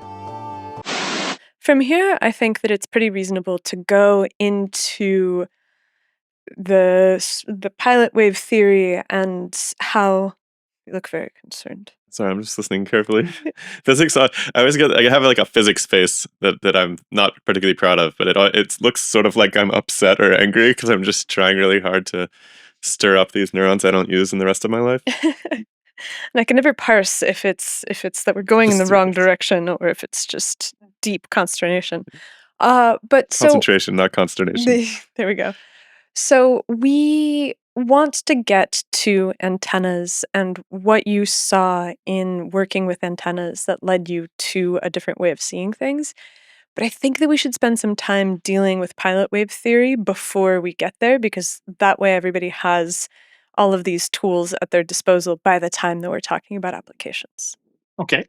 So Well, it was actually kind of reverse for me. It was the working with antennas and understanding the energy flow that led me to understand and validate pilot wave theory in my mind. But I can do it the other way around if you like. I'm cool with that personally. you'd prefer that? But yeah, if that's I think the way that you came to understand it is probably the best way that you're going to be able to convey it to other people. So let's roll with how it happened in real life. That's so funny because when you write a science paper, you never write it the way that it happened in real life. Everybody hates science papers. It's true. All right. Well, yeah, that's exactly the case. In my case, I started with antennas and figuring out how radiating systems work, and it was only then that I went back and studied the much simpler cases of, well, what if you just have two beams of light passing through each other? What happens then? So, yeah, it's kind of backwards from the way I explain it to people. Yeah, let's do it because I actually never really understood light until I started studying antennas as well. Like I think they're totally underappreciated, right? Because you study light in college, or you get into electromagnetism, you get into Maxwell's equations, but what is the most simple and well characterized electromagnetic system related to light that we have, where you actually have the ability to understand how the oscillating polarity is related to the production of different types of light and the dimensions of the antenna? And I think it's just an incredible platform for coming to terms with what's happening between two atoms, or at least, starting to imagine, because ultimately with an antenna, you know what's happening at either end. You know what's happening to the atoms at either end. And that's a great place to start hypothesizing about what might be happening between them. And this is a little bit of an aside, but I do think that it's really interesting that most physics courses, all the way up through college, are divided where there's a semester on electricity and magnetism and there's a semester on optics, but there's not a semester on antennas. Antennas generally don't get talked about, except maybe just barely in passing in the physics curriculum. You have to go do an electrical engineering class in applied electromagnetism to start getting into antenna theory. Can I go one step farther and say that most people don't even think of antennas and RF radiation as light? Like, it's not even. I know that if you pushed them on it, they'd be like, "Well, yeah, okay, I guess it's an electromagnetic." But like, people compartmentalize the way that they look at these things in such a way that's really tragic. Because, like I said, it's an awesome platforming for gripping what's happening at the atoms on either end of your transmission. Well, and it's amazing how quickly the divide is being narrowed, because if you take a look at what's being planned for 6G, they're going up into terra waves, where they're looking at electromagnetic wireless systems that are they're getting up into like far infrared in terms of the signals that they're going to be transmitting and receiving and modulating and demodulating to send data back and forth. So the gap between radio practice and optics is rapidly narrowing. I love that. So can you tell people a little bit about your story with, getting into antenna design and just orient people to, we already heard that you worked under Wheeler. So how do you go from that to antenna design? Well, here I am with my PhD in theoretical electromagnetism under my belt, thinking I'm off to go change the world and do all these wonderful electromagnetic things with all this wonderful demonstrated knowledge I have. And I was deeply disappointed to learn that my preparation in physics really didn't prepare me at all for doing much of practical value in applied electromagnetism in antenna and wireless systems. And I ultimately had to go back to school for a couple of years studying electrical engineering in order to master engineering electromagnetics and antenna theory and microwave theory before I really understood enough to be able to take those two bodies of knowledge and start applying them to practical problems. Now, I was kind of fortunate that I'd always wanted to focus on time domain electromagnetism, because most, even in engineering, people focus on frequency domain electromagnetism. They basically have done a Fourier decomposition. They're just looking at how one frequency component on an antenna works, and they treat everything as being sine waves. Well, in the late 1990s, right around the turn of the century, there was increased interest in ultra wideband technology and impulse radio. And those systems were explicitly not using sine waves, but rather generating very short impulses of less than a nanosecond, and then using them for communications, for position and location, and for radar, particularly like through wall radar in an indoor environment. And I got a job designing antennas. It was dream job. I basically got to spend 2 years spending all of my time trying to come up with as many cool antenna ideas as I could crank out. And I devised a lot of a number of different antenna systems, including some of the first commercial ultra wideband antenna systems.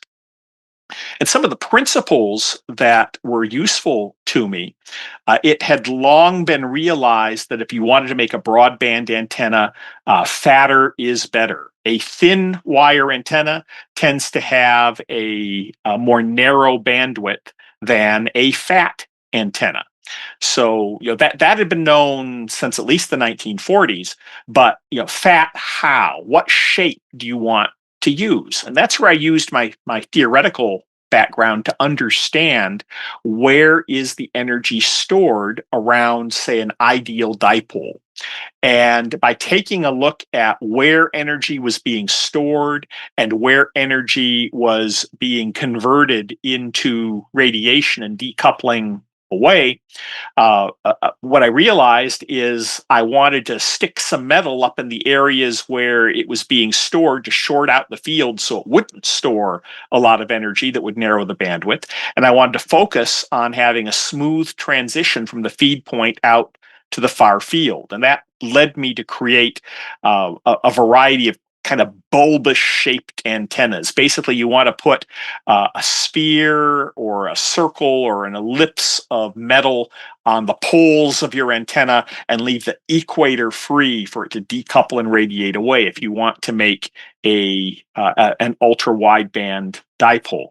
But I used those ideas of energy flow and energy storage in the fields to shape the contours of the antennas that I designed. So it worked out very, very nicely for me because it gave me an intuition where I could sit down with an antenna prototype hooked up to a vector network analyzer of about the right shape, and I could start trimming it with an X-Acto knife and get exactly the contour that delivered the performance that I needed. So that was one of the more fun jobs I've had. And then there were all kinds of different applications that required different antennas. A dipole antenna has a very broad omnidirectional pattern. For a lot of other kinds of links, they're more point to point. You want to have something that's directional, that focuses the energy in a particular direction. So just a whole family of antennas needed to be developed for this. So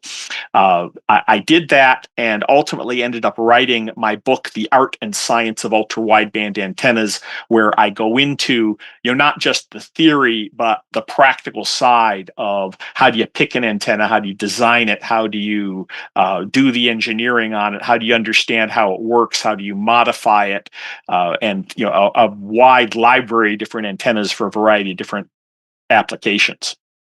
So that was okay. Sure. Go ahead. Well, I was going to say that was my starting point. After a couple years there, the company I was working for, a company called Time Domain, had been working on doing indoor location using this high frequency, microwave ultra wideband technology. The problem, though, is if you want to locate something using radio waves in an indoor environment, those radio waves bounce around all over the place. You get reflections off the walls and off the floors and so forth. And I realized the fundamental physics was probably not going to let you be able to solve that problem, at least not very easily. And that led me to consider using very low frequencies and very long wavelengths that would not be as perturbed by the propagation environment. And that led to the development of near-field electromagnetic ranging. We were using systems operating around anywhere from 1 megahertz to 3 megahertz with wavelengths on the order of 100 to 300 meters. Wow. With those long wavelengths, you have a lot less trouble with signals getting reflected or having destructive or constructive interferences in a propagation environment. So I co-founded a company. Can we peel back why that is exactly?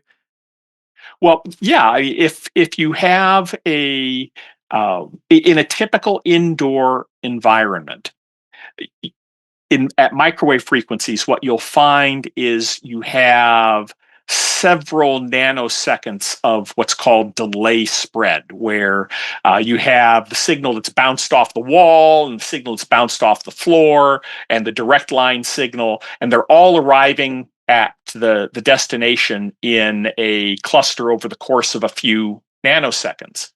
Well, the problem with that is now all of a sudden you're talking about microwave wavelengths whose periods are a small fraction of a nanosecond. So they're getting you're getting phase problem. You're phasing all over the place basically, because the impulse and the moments of capturing that impulse is commensurate with the reflections that are happening and the phase delay of those reflections. Right. So you have all kinds of problems, like how to find the leading edge of the waveform. And well, what if that direct line of sight is blocked? Can you figure out where it is looking at the first or second reflection coming in? And you get these mangled waveforms that are very difficult to process and hard to get good results on. So if you use a wavelength where the period is measured in, say, like a microsecond instead of sub-nanoseconds, it's very hard for a few nanoseconds one way or the other to perturb the signal all that much. So that was what motivated me to investigate these near-field principles for doing location. Can I just check to make sure, because I think this is really important, and I've tried to explain this to myself in the past, and I want to make sure I really grasp this. So this is a relay delay, these nanoseconds. Is this during these reflections, or is it a geometric thing? Like the path length is different for the reflections, and that path length delay really matters with fast little waves, right? And it doesn't matter so much with these big long waves, basically, because who cares about like a little piece of your wave getting truncated? It's not going to ruin your. Yeah. Yeah, basically, either way you go, the light is traveling about a foot or 30 centimeters every nanosecond. So what's happening, though, is the structure of the signal you're sending is so slow and so long, it doesn't matter if you're getting plus or minus a few nanoseconds jumble on it. A few feet of reflections here and there or something. Yeah, exactly. I mean, it perturbs the signal a little bit. And we ultimately used what's called an RF fingerprinting approach, where we would calibrate the system. We train the system to tell it what signals to expect in every part of the building. And then it could take a system that would have been, maybe 5 to 10 foot accurate and make it more like a foot or two accurate.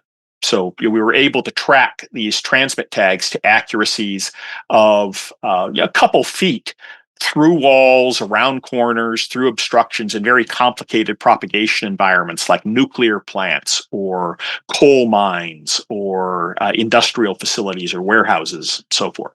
Cool. Is the information that's stored in the wave affected by the wavelength that you're using to encode it? Well, if you use a low frequency, long wavelength signal, you simply don't have as much bandwidth. It's slower, so it can only handle a very slow data rate. If you have a megahertz signal, even if you were modulating every period of the wave differently at a megahertz, you wouldn't be able to get more than a megabit per second. Whereas if you're using Wi-Fi and you're up at 2.4 gigahertz, you can fit in 50 or 100 megabits per second in a very small swath of wavelength. Got it. And so how does this so as you're working on these systems, you're developing these antennas. When do you start thinking about pilot wave theory? That's a ways further away. What I was doing was using my knowledge of electromagnetism and how it works to find near field properties of electromagnetic waves. If you're in the far field, where most people do their wireless engineering, you have a vertical and a horizontal polarization. So you've got two polarizations to worry about, and you can change the phase or the amplitude. So you basically have four different properties that you can vary on your signal to send information. In the near field, though, you pick up a third polarization. You can have longitudinal waves in the near field. And furthermore, the electric and magnetic components of the fields haven't come together to form a single electromagnetic wave like they do in the far field. They retain their separate identity. In fact, one of the earliest techniques that we used to measure distance and location was comparing the electric and magnetic fields and looking at the phase differences between them. If you're really close to the transmitter, they're 90 degrees out of phase. They're in quadrature with each other. And it's only by the time you get into the far field, like half wavelength or so away, that the phases sync up and they're in phase and they form a single coherent electromagnetic wave. So that phase difference was one of the key things. So taking a look at that physics, I started taking a look at how energy radiates from these small antennas with an eye toward how could I make it more efficient. And what's interesting is, if you look at the radiation fields are propagating at the speed of light. And at the moment they're emitted, off they go, galloping at the speed of light off into the far field. But if you take a look at the energy flow, it's profoundly different. In a small antenna that's oscillating at a certain harmonic frequency, the energy is oscillating in and out and in and out and in and out a little further each time until eventually it oscillates far enough away to decouple and radiate. So that there's a parameter that antenna engineers use called the quality factor, or Q, of an antenna, which loosely speaking is about the number of times the energy is going to oscillate in the near field before it decouples away. And it's also related to the bandwidth of the antenna. A high Q antenna has a relatively narrow bandwidth that it operates over. So hold on one second. I think Shiloh and I both have questions. Go for it. No, you go ahead. sure. Okay, so you're saying that the energy decouples, and so when you're talking about this Q factor that's in the near field, this is literally some kind of hysteresis that you have to overcome in order to be able to get a sufficient amount of. I mean, it's hard for me to think about it as anything except for motion. So you start this oscillation and you need to get enough things moving in order for that packet to leave the vicinity of the antenna to travel. Right. You need to have a certain amount of stored energy in the system. So by the time you reach steady state, there's a lot of stored energy in the system, and a little bit of it is radiating off at any given time. And in fact, the most sensitive antennas are the ones that have the most amount of energy stored around them with the narrowest bandwidth, very finely tuned for a particular frequency. But yeah, it is kind of like a hysteresis, tracking those cycles of the energy that it has to follow in order to get from the feed point, work its way through the stored energy until it becomes the outermost layer of that energy onion, and then finally it gets to the boundary zone where it can decouple and radiate away. But when it's decoupled, is that when the two components come into phase with one another? Yeah, as it decouples, by the time you're about a halfway, the decoupling takes place. It's kind of it's not a fixed boundary, but antenna engineers will talk about what they call the radian sphere of the wavelength divided by 2 pi, about a sixth of a wavelength away. That's where the near field terms and the far field terms are equal in magnitude. So that's kind of the 50-50 point. But then by the time you're about a half wavelength away, the fields will, the electric and magnetic fields will merge together. You'll get an electromagnetic wave, and it's moving on off at the speed of light. Got it. How does this effect change as you vary the density of the air that it's transmitting through? Does it change at all? It changes a little bit. Air tends to slow down radio waves and light waves a little bit compared to what you will see in a vacuum. In fact, if you've ever traveled through the American Southwest, you've seen the phenomenon of a mirage. And what's happening there is you have a black asphalt road baking in the sun. The air near that road is getting very, very hot. Even on a hot day, it's going to be hotter than the air that's further up above the road. And because that air is so hot, it's going to be a little bit less dense than the cooler air that's higher up.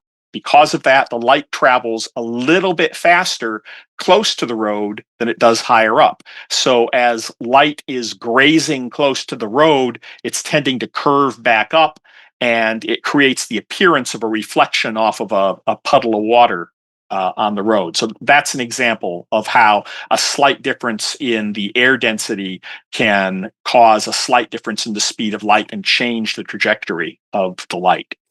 Can I know this is a derailing question, but I've just, since we're on the topic of mirages, do you know anything? Why don't people apply this same logic to like something like Einstein rings or something like this when we look out and see these lensing events? That is a very, very good question. Because I've just been dying to talk about this with somebody. It's been driving me nuts. I know there's this NASA JPL scientist named Edward Dowdy who wrote a bit about this with respect to alternative explanations for gravitational lensing, and I can't find anybody else tearing apart this question at all. It's just kind of one of those things that's written off. Some people learn it from their advisors and just move on. That's something that I have thought about also, how you can explain the gravitational bending near the sun or gravitational lensing near a massive object. That could just as easily have an equivalent explanation in light slows down in strong gravitational fields. But I haven't dug into that to see if that general picture can be made into a rigorous theory. But yes, it does seem an awful lot like the situation of the mirage, where the light bends because it goes just a little bit faster in the hotter air. Right on. Sorry, where were we? I didn't mean to derail you. I just No, so I'm still trying to think of this the Q factor of the antenna, and if there's something about varying the conditions of either the density or the temperature of the medium that can tell you something about what's happening to the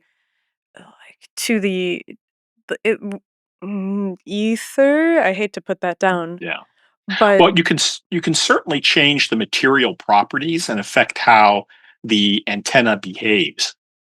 Like, for instance, if you have a magnetic antenna, a loop antenna, like a solenoid, a coil of wire, you can put a high permeability magnetic material like a ferrite in it. And that ferrite will tend to store more magnetic energy than the free space that would empty of the ferrite it's would. like the core theory of the Earth or something like that. I Solid nickel iron cores and electromagnets and Well, that is probably the source of the magnetic fields we have on the Earth. The fact that the Earth has that, ferromagnetic iron core. But not an area I know an awful lot about. But you can also put dielectrics around an antenna to store the electric field energy and change their properties. And it would be very interesting to. Unfortunately, it's very difficult to get a handle on what's going on in the ether. That was the whole problem with the Michelson-Morley experiment. Now, interestingly, there are people who have argued that the Michelson-Morley experiment saw less of a phase shift than was predicted, but was not necessarily a pure zero result. There was a physicist named Dayton Miller who did a lot of work replicating those experiments in the 1920s. What he did was he went to the top of a mountain, I think it's Mount Wilson in California, and set up his interferometer and took measurement after measurement over a long period of time in much, much more detail than Michelson and Morley did in their original experiments. And people have looked at his data and his results and found temporal variations that line up with sidereal time. So it doesn't line up with our day-night cycle. It lines up with where the Earth is oriented with respect to the celestial background. So there are some suspicions that experiments of that kind might be detecting some kind of interaction with the ether as the Earth is moving through the cosmic background somehow. okay. And so then is it strange that the electric and magnetic fields are decoupled in this near field condition? Like, that to me seems a little odd, because the way that I imagine the production of electric magnetic fields is that it is like an atomic phenomenon that requires that's informed by the motion of the atoms themselves, and so it's hard for me to visualize a condition under which the electric and magnetic fields are somehow not correlated with one another. Well, in general, near a source, they're not necessarily correlated with each other. I mean, one problem is, to the extent we talk about radiation at all in the conventional physics curriculum, the typical picture that's given is you have a point charge and the field lines are radiating out in all directions from that point charge, and then we accelerate it. And as we accelerate it, there's a new set of radial field lines, and the transition between the new set and the old set, there's a little bit of a transverse component, and it's that transverse ripple that's radiating out that's taken to be the radiation. And it is radiation-like. But if you go back to Gauss's law, if you don't have any charges, if you don't have any sources, the divergence of the electric field is zero. It has to form closed loops. So you don't have radiation until you have closed loops of fields. So if you take a look at it from a dipole, it's a little bit easier, because with a dipole, you have a positive charge and a negative charge, and then you have field lines curving around from the positive charge to the negative charge. And then as they oscillate, what you get is those field lines shifting their orientation, they're pinching off, and you get a loop of field that decouples and moves away. And even in radiation, the magnetic field and the electric field, they're in sync with each other, but they're still doing different things. For an electric dipole, sometimes that's called a transverse magnetic system, because the magnetic fields are rippling out like circles along the axis of the dipole, whereas the electric field lines are at a right angle, looping around as they propagate out. The magnetic field lines are like lines of latitude on the globe surrounding the antenna, and the electric field lines are following lines of longitude and then curling back down as they propagate out. So they have different geometric shapes even after they've coupled together to give rise to the radiation in the far field. But what is their relationship before they've coupled? Well, that's kind of complicated. It depends on the radiating system.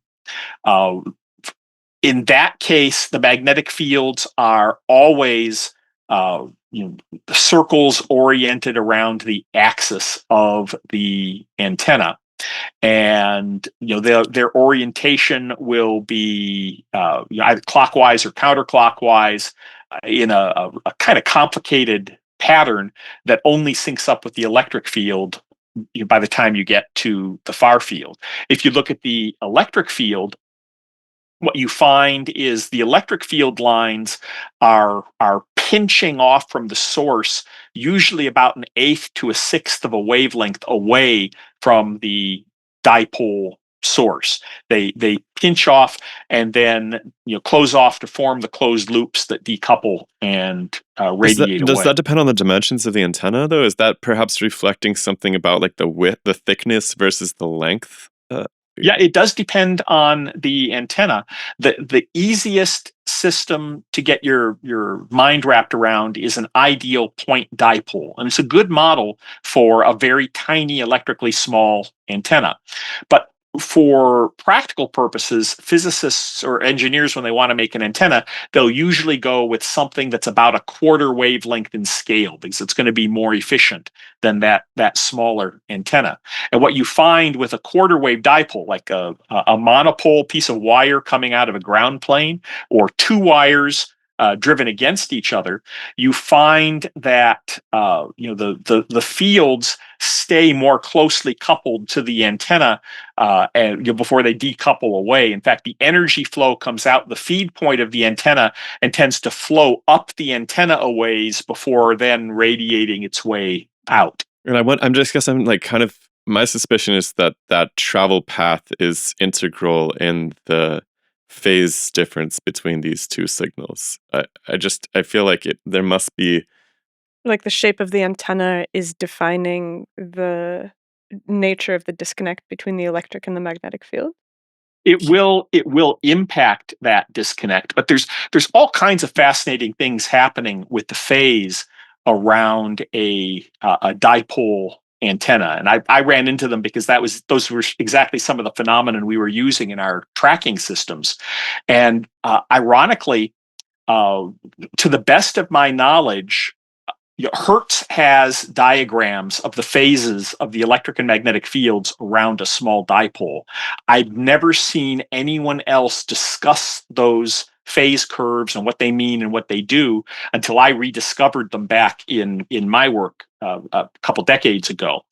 But what you find happening is the phase does all kinds of counterintuitive things. Like the phase of the magnetic field appears to propagate faster than the speed of light almost instantaneously until it slows down about a quarter wavelength away and gradually slows down to the speed of light as it gets into the far field.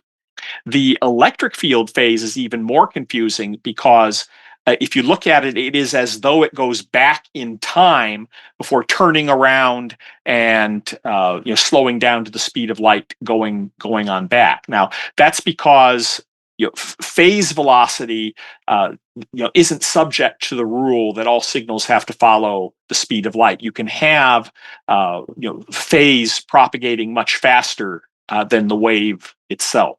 Like if you have waves hitting a beach, if they're hitting at an angle that's close to the angle of the beach, that point of impact on the beach can ripple along the beach a lot faster than the wave itself is moving, and that's an example of the phase velocity being faster than the actual wave velocity. But the phases have just a fascinating and elaborate set of behaviors associated with them. Okay. I mean, this is when you're talking about the phase of the waves, do you have a mental image of what the atoms are doing to produce that phase information? Is that something that Like we're talking about the polarity ultimately, right? The image that I have for most antennas is to treat them like dipoles. And most small antennas, that's a very good first approximation and a good starting point. So you treat them in the ideal case of being equal and opposite charges. Now, in reality, if you're looking at a molecule, you're talking about say one end of the molecule being a little more positive than the other end, and it's a more complex charge distribution that may be oscillating back and forth, giving rise to that radiation. Or in the case of an atom, you're talking about a little bit of an offset of the electron cloud, the negative electron cloud from the positive nucleus that's giving rise to a dipole moment and somehow causing that radiation. But that's a very complex system that's hard to. I don't think we really understand the fundamental physics of how that kind of atomic level radiation works, like when you have an electron go from one energy level to another. But it follows, dare I say, what is it, deductively, that it should actually be a similar process, despite the fact that we haven't completely nailed. I mean, sorry, yeah, deductively, yeah. It seems like the atom must, in some sense, be acting like a little antenna. We just don't totally understand how that works out within such a simple system. You would expect that, and that's part of why I think it's such a shame that physicists aren't generally familiar with antenna theory, because there's a lot going on with antennas, limits on the size and efficiency and bandwidth of antennas that ought to be applied to questions of looking at the bandwidth of a particular transition and inferring what the effective quality factor of the antenna is, or of the atom is that radiates it. Like Planck's basic quantization scheme too, just this need to have discrete frequencies possible from elements and so forth. Like there might be legitimate shape and material explanations on the atomic level for why we actually have certain frequencies associated with certain atoms at whatever orbital configuration they're at. There might be like a really cool antenna model available. Well, the offhand, the basic model is the one that de Broglie came up with, where he interpreted the energy levels as being integer wavelengths or half wavelengths of the electrons as they're they're orbiting. And that's probably, I mean, that's obviously pretty simplistic, but that's probably the starting point for understanding the mechanism that's involved. Now, the problem and why people were willing to embrace potentially counterintuitive ideas in quantum mechanics. In classical electromagnetics, if you have two charges orbiting around each other, they will radiate. They will not be stable. And then the atom will inevitably collapse very, very quickly and radiate all its energy away. And since that doesn't happen, there must be something else at play. Or you just invent a new force to act as your life raft, I guess. That would be one way to try to get yourself out of that corner. I think the popular way, from what I understand. Okay. Well, okay, so we have the model of the antenna as a simple dipole. Can we talk about the receiver? But you can use a dipole as a model for a receiver as well. When an incident wave comes, that incident field that's being received by the receiver dipole is causing it to oscillate. As it oscillates, it will radiate a signal. It's kind of interesting. One of the simple models that we use to understand that is it radiates a signal that is out of phase with the incident signal. So it's basically radiating a signal that will destructively interfere with the incident signal behind it, and that creates a shadow behind the dipole, and the dipole ends up absorbing the energy that would have been in that shadow region. So there's some cool little physical models about how receive antennas work that follow that general outline. God, this is totally half-baked, but I wonder if that has something to do with why visible light doesn't go through walls, but radio waves do. If you're talking, It's a question of what wavelength something can accept, and with radio waves being very long. Basically, in order to absorb a radio wave, you really need something that's about a quarter wavelength, and it gets harder and harder and harder to absorb the radio wave. The smaller and smaller and smaller you try to make your antenna. You have to have if you want a very small antenna, it has to be very precisely tuned to a particular frequency in order to absorb that radio wave. okay, I'll leave that on the. I'll think about that. I'll put that back in the workshop for a little bit. So, is it fair to think of there being an actual connection between the sender and the receiver? That is one speculation that has been raised. There is, I think, I'm not as familiar with this approach, but I know Wheeler and Feynman came up with the notion that there was an advanced and retarded signal that has been adopted to a very similar theory by Carver Mead, the notion of a transactional approach to electrodynamics. And in that approach, it's assumed that somehow there's a negotiation or an exchange with the transmit and receive atom or antenna, if you will, and that of course that has to be there has to be some time travel involved to make that negotiation before the actual forward process of radiation works. But that is we've one actually way spent a lot of time with Carver talking about this.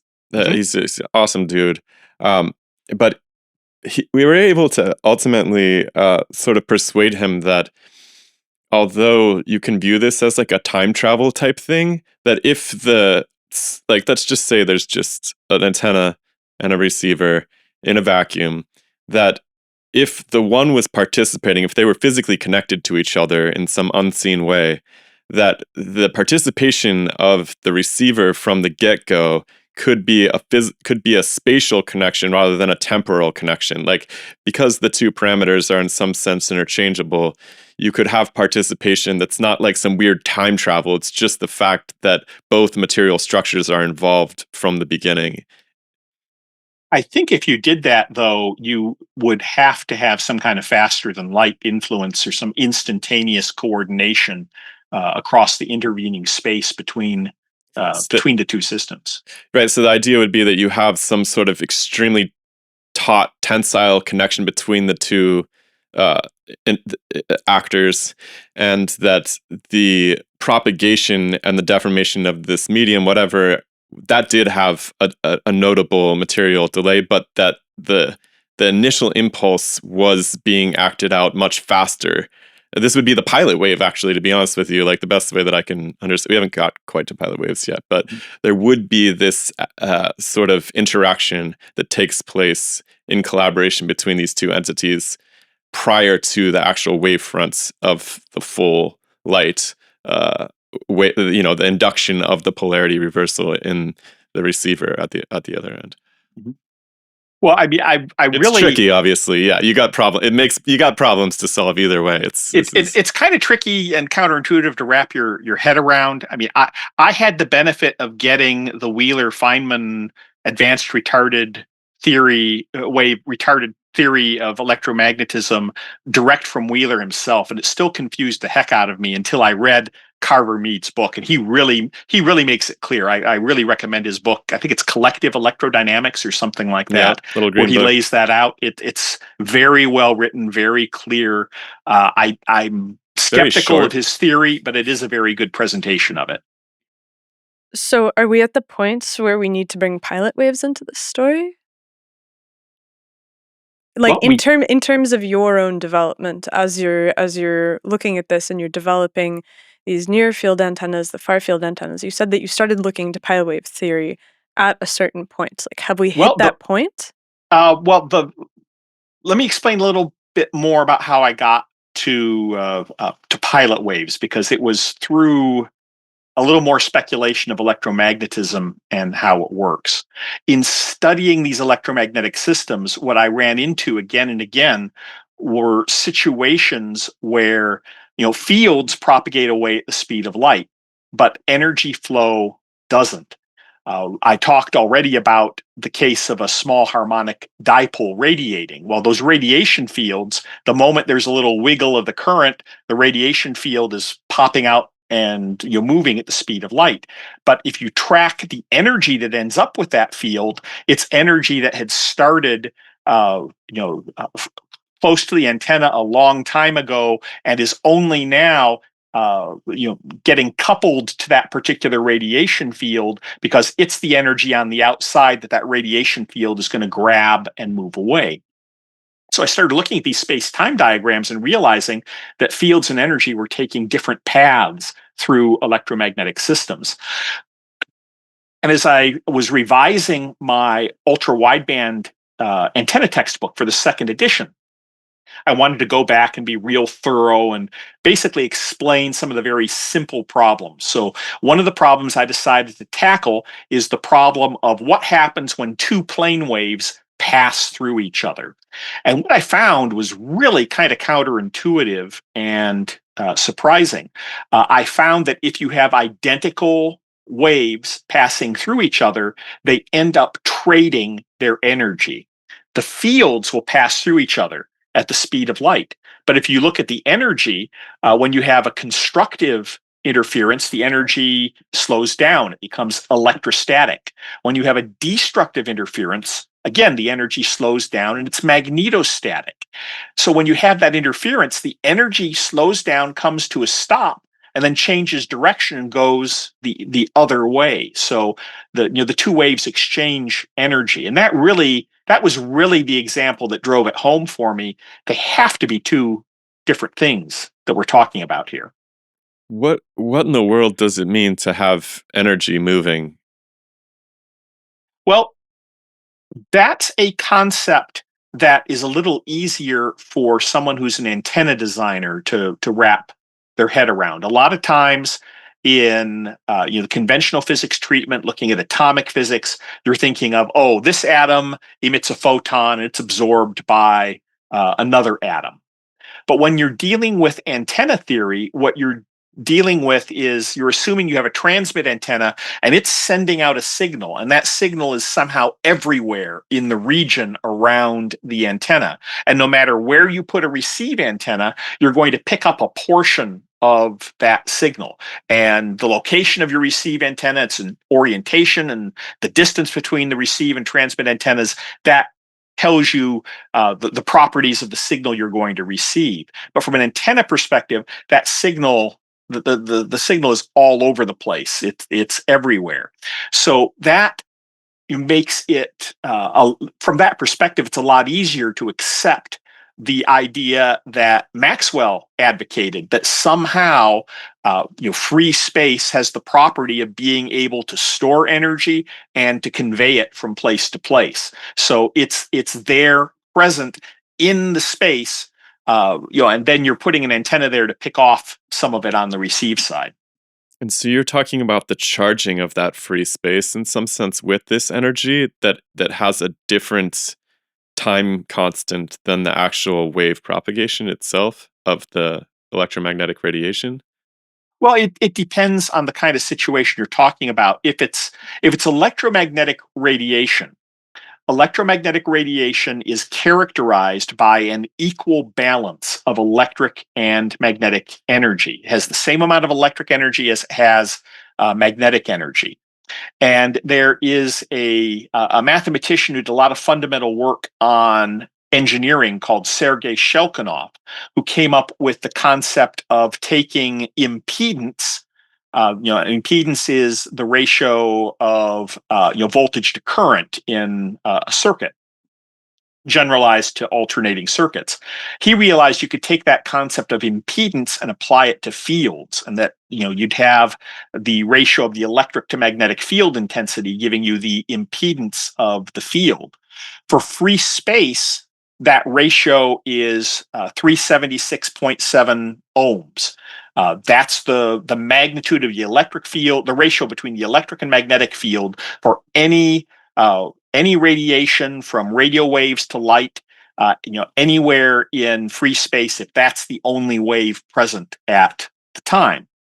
But what gets really interesting is when you have more than one wave present, when you have two waves interfering with each other. And then what you find is that balance, that equal amounts of electric and magnetic energy, it gets upset when you have that interference. In a constructive interference, the balance shifts to being electric. In a destructive interference, it shifts to being magnetic. And that slows down and stores some of that energy, locks it in place at the location of the interference, where it can get exchanged between the two waves that are interacting. Can you help me understand better why it becomes electric or magnetic depending on the interference type? Is there an intuitive way I can grasp that? Sure. If you take a look at an electromagnetic wave, it has a little electric field, it has a little magnetic field, and then the energy is moving at a right angle to both of them. I mean, the electric field and magnetic field are at right angles. You do E cross H to get the pointing vector that tells you the direction that it's moving in. So if you have two of these waves interfering with each other, we talk about interference from the perspective of the electric wave. So if you have these two waves constructively interfering, that means the electric fields are combining. So we have, if they're unit waves, same unit amplitudes, we now have twice the electric field. Now the problem is, the energy goes as the field squared. So all of a sudden we have 4 times the energy of the original electric fields that were coming together. 1 + 1 is 4 is a problem for conservation of energy, until you realize that because these waves are moving in different directions, if the electric fields are aligning constructively, the magnetic fields are aligning destructively.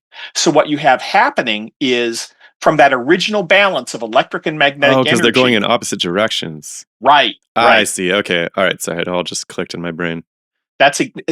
It takes a bit of working through it, but it's very simple once it all clicks together. That's so really when, interesting. Yeah. when you have that interference, What you have, you don't, energy is conserved. It's just being transformed from the balance of electric and magnetic energy to being electric if it's a constructive interference, or magnetic if it's a destructive interference.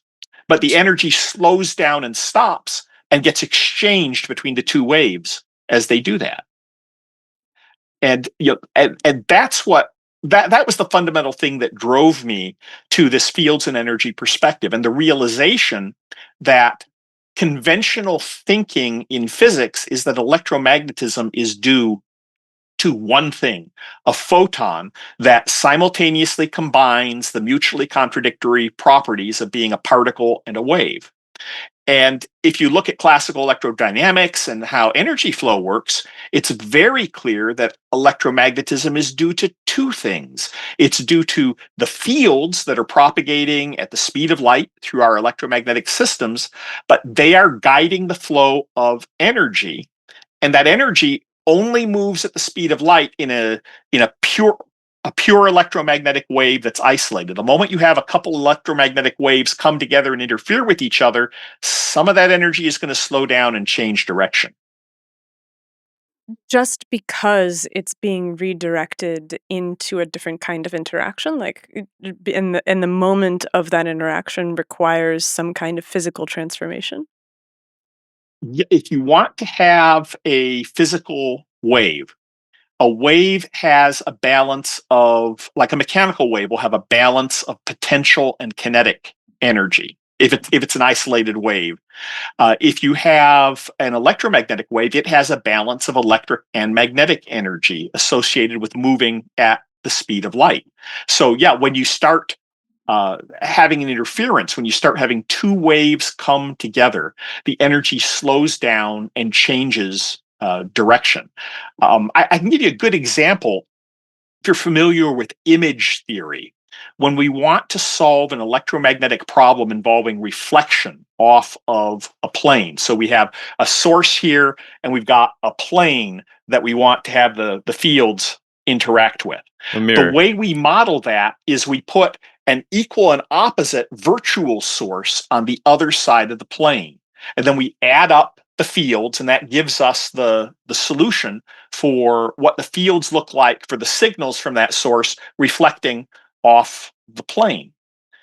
Well, what happens if instead of a physical plane and a virtual source, we get rid of the real plane and we put a real inverted source there? The boundary conditions are the same. The tangential fields are going to zero, the Poynting vector is going to zero on that plane.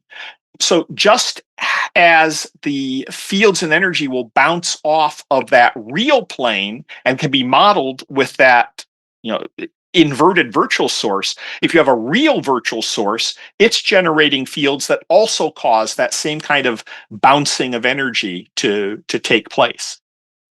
And oh, go ahead.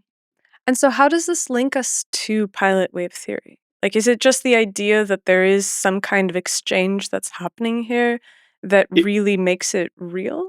well, what I realized is the picture of classical electromagnetism that I was developing from all this work on near fields and antennas and how electromagnetic waves interfere with each other and exchange energy and so forth. Inherently, what I was led to is a picture of electromagnetism in which fields guide the flow of energy. And that's exactly analogous to pilot wave theory, in which there's some kind of a pilot wave guiding the motion of a photon or a particle in a quantum mechanical system. So the simplest example to think of is the two-slit experiment, where we have two closely spaced slits. The electromagnetic waves propagate up through the two slits. They're basically two separate sources. They interfere with each other and they generate an interference pattern on the screen that's behind them. But if we lower the intensity of the light to the point where we only have one photon at a time going through the slits, we still see that interference pattern taking place. And the solution that de Broglie proposed is to suppose there's a pilot wave associated with it. Somehow the wave goes through both slits, sets up the interference pattern, and that interference pattern on the other side of the slits is setting up the set of trajectories that the particle can be guided or piloted to follow on its way to the interference pattern on the screen. And that's exactly the same picture that I was driven to from my purely classical considerations of electromagnetism and how it works. I see. Okay. And so if there are these waves, what are they waves in? Do you then have to have a medium?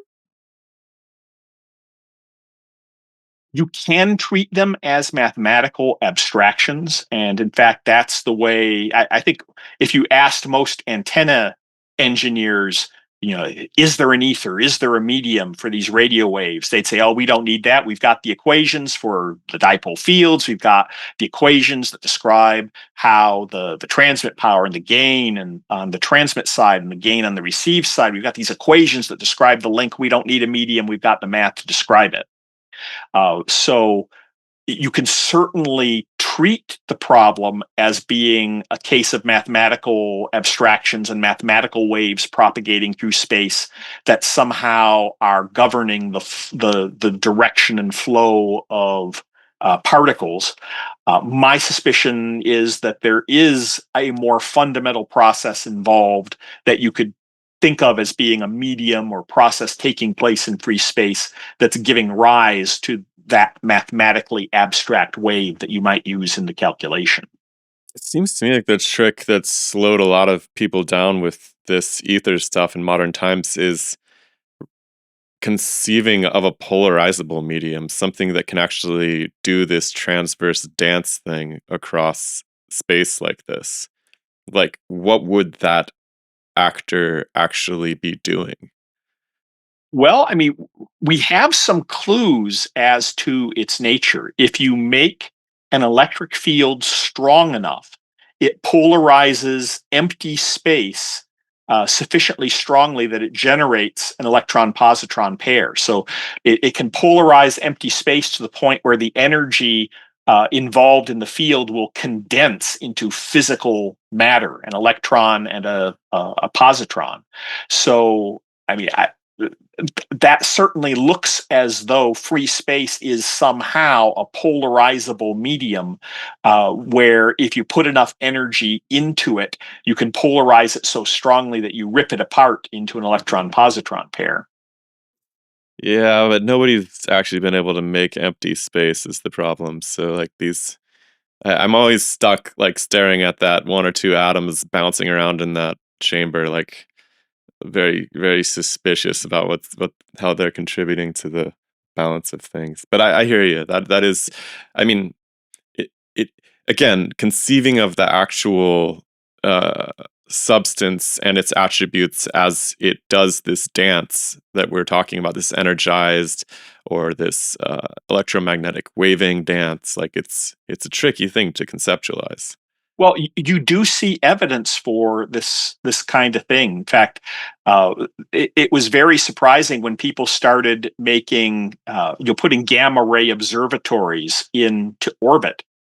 They occasionally would be aligned and just pointed at the Earth instead of at up into the sky, and they would still see gamma rays being emitted from the Earth.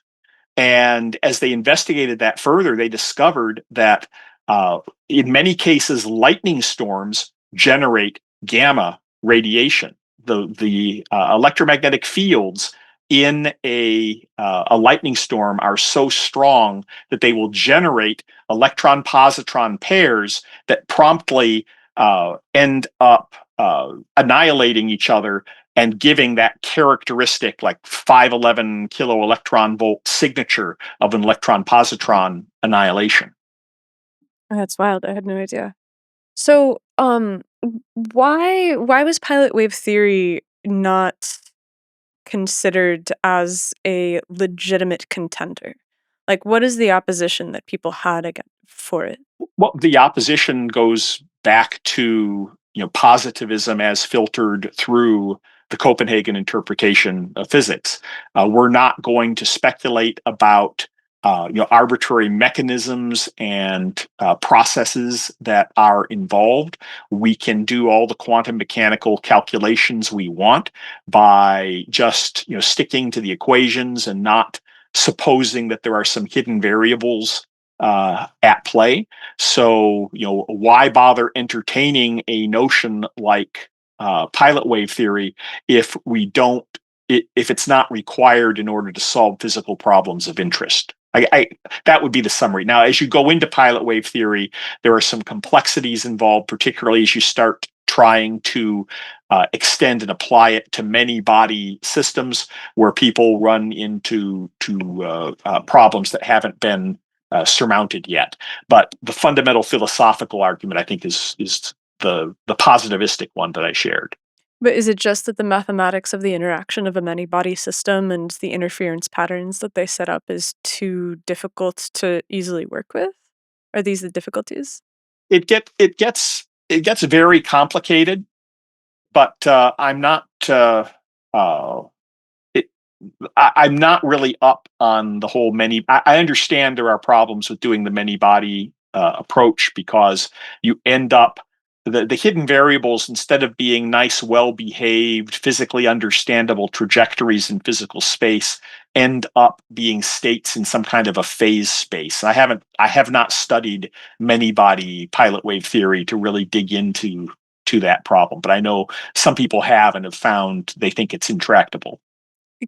Computationally? Um, Computationally and or conceptually. I'm not sure exactly what the nature of the problems are.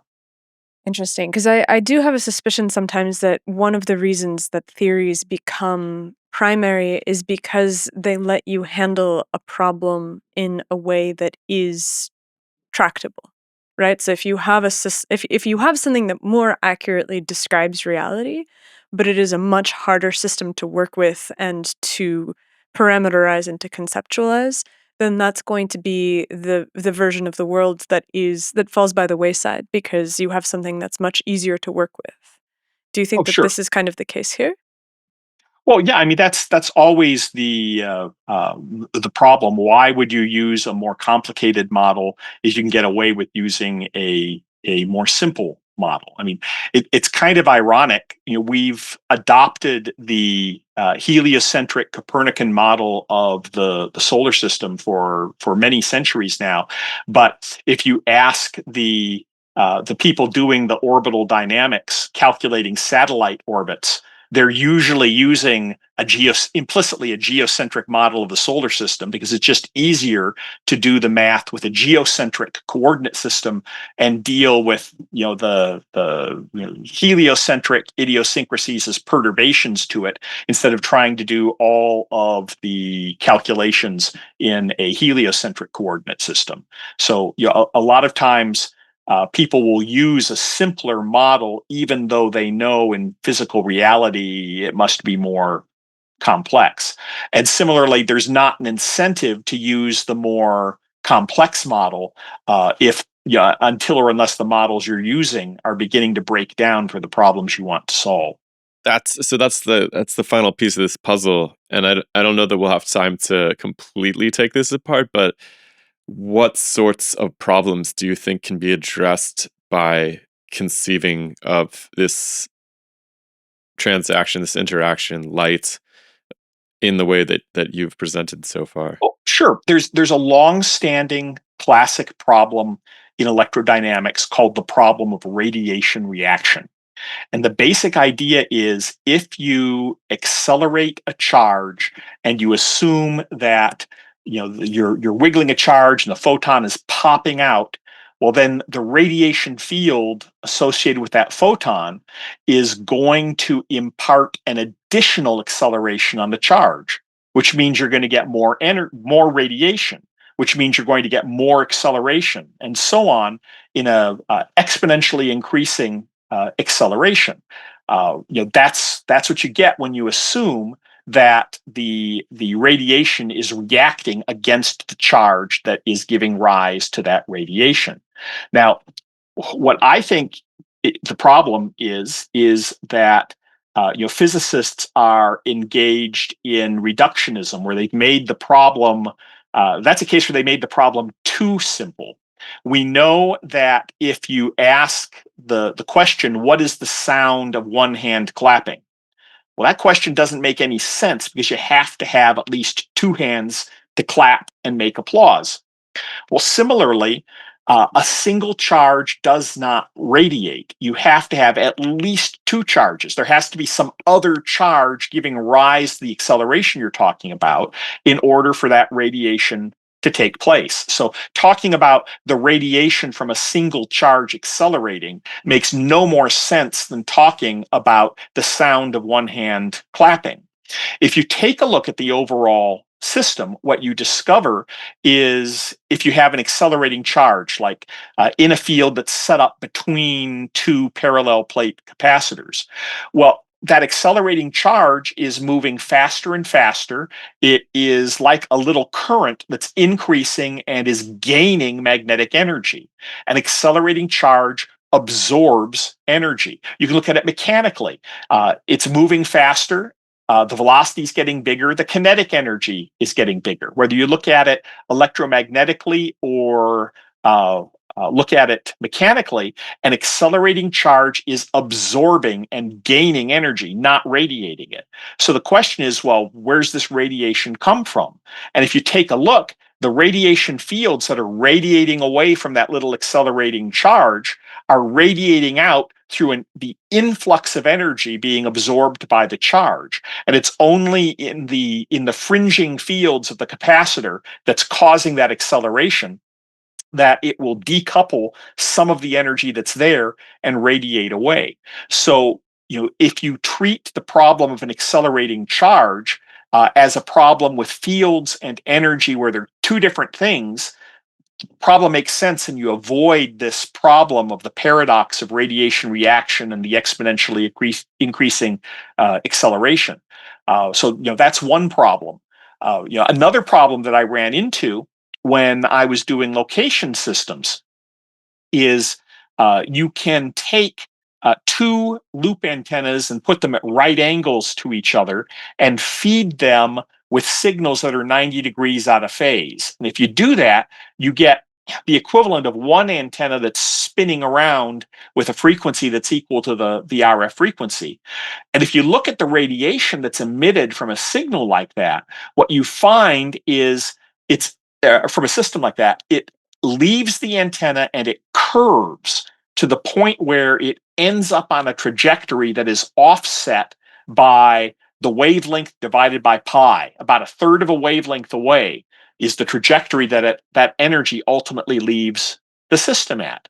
So if you're using direction finding, for instance, to try to localize that system, you'll find a bearing back to it that will always be a third of a wavelength offset one side or the other, depending on which way the fields are rotating, from the actual source. Now, that's very hard to explain if your conceptual picture is the accelerating charges in those little loop antennas are emitting photons that are radiating outward and not interacting with anything else in reality until they're received. So having that dual picture of fields guiding energy and taking different trajectories is useful to understanding and explaining a wide variety of electromagnetic problems and systems. And so, do you spend a lot of time thinking about the properties of the medium that would be necessary to accommodate this? Or do you think that it's just self evident? Uh, well, it's certainly not self-evident, and I don't think we've figured them out, yet. There are a number of very intriguing suggestions when you start taking a look at things this way. For instance, if you take a look at the fields around an electron, you have of course, there's the electric charge radiating outward in the radial direction from that point charge of the electron. But we know that an electron also has a magnetic moment associated with it. And if you put that magnetic moment and superimpose it and take a look at the Poynting vector, E cross H, what you have is a little tiny circulation of energy circulating around. That was something that Hertz identified back in electric waves. And he describes this paradox of having a static system, a charge superimposed with little magnetic moment, somehow having energy move around in little tiny circles. Well, it turns out that's needed for conservation of angular momentum. And in fact, people have done experiments where they superimpose a capacitor inside a big inductor and vary the static electric and magnetic fields and actually measure the torque that's associated with that circulation. But if you go back to an electron and take a look at those fields, kind of to first order, assume a point charge and a point magnetic moment, you discover that at the point where the impedance of the fields is equal to 377 ohms, the impedance of free space, where the energy is moving at the speed of light, the circumference of that energy flow is like a half wavelength of the for the Compton scattering wavelength of the electron. So it really kind of suggests that an electron is possibly some kind of constructive electromagnetic interference of a wave that's propagating around itself. But the That problem kind of is turns the atom into like a standing wave or something, ultimately. Yeah, I suspect ultimately we're going to find that the particles are in a sense standing waves of energy, but it's going to require some extensions above and beyond the classical Maxwell theory to pull that off and explain what's going on. Cool. I think this might be a good place to put a pin in our discussion for today. Sure. You've given us an incredible reading list. I feel like I need to go do my summer school now and like catch up on a lot of these things. I would love to talk to you again though in the future. Like I need to digest some of this honestly before I can take the next bolus of information. I think. Well, I'd be delighted to talk further. I am working on a 3-volume series on fields and energy. The first book, I'm currently pre-selling copies. It's written, and I'm going to release it in a month or two. And any of your viewers or listeners who are interested, they can come to my fields and energy Substack and follow the instructions for how to pre-order themselves a copy. And I'd be happy to send you both a copy of it. That'd be really wonderful. Yeah, we love having hard copies of things too.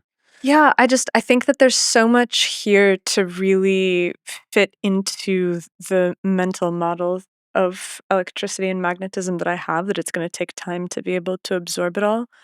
But like I said when I reached out, I think that knowing that there are people out there who are trying to put it into understandable terms, people that are dissatisfied with the quasi-mystical sense that it's incomprehensible, makes me feel like I live in a saner world. Because I just, we started this project, I don't remember if I told you or not, when we were I think I did, when we were in grad school and we started to ask like, well, what is charge? Where is this coming from?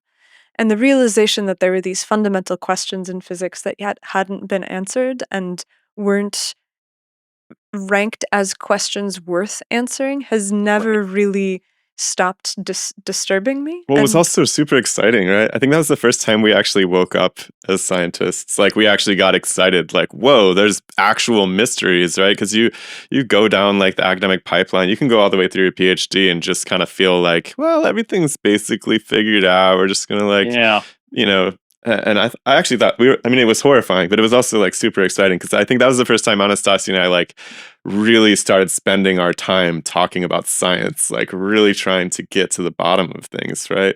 It was like before it was like, how do we get this instrument to do the thing we want it to do or whatever, like very engineering based discussions. I think it's really cool to have met you. And I also think it's really cool to meet somebody who thinks about light in terms of antenna because I've been doing that in my own lectures at the university for several years now, and it's always interesting how it really clicks with students that way in a way that they're surprised that nobody's really explained it to them that way before. And I think it's really cool to have met you and found somebody. Hopefully I can bounce ideas off you as I go forward too. Oh, sure.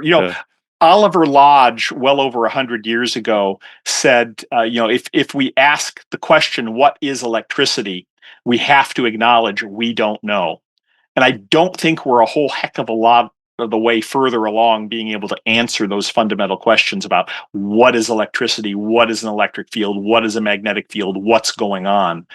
It was trying to answer those questions and understand, for instance, how coupled static electromagnetic energy decouples and moves away from an antenna that prompted me at the beginning of my career. And I can certainly tell you a little bit more about where it is and how it moves and where it goes, but I still can't tell you any more about what it fundamentally is than when I started off on this journey 30 years ago.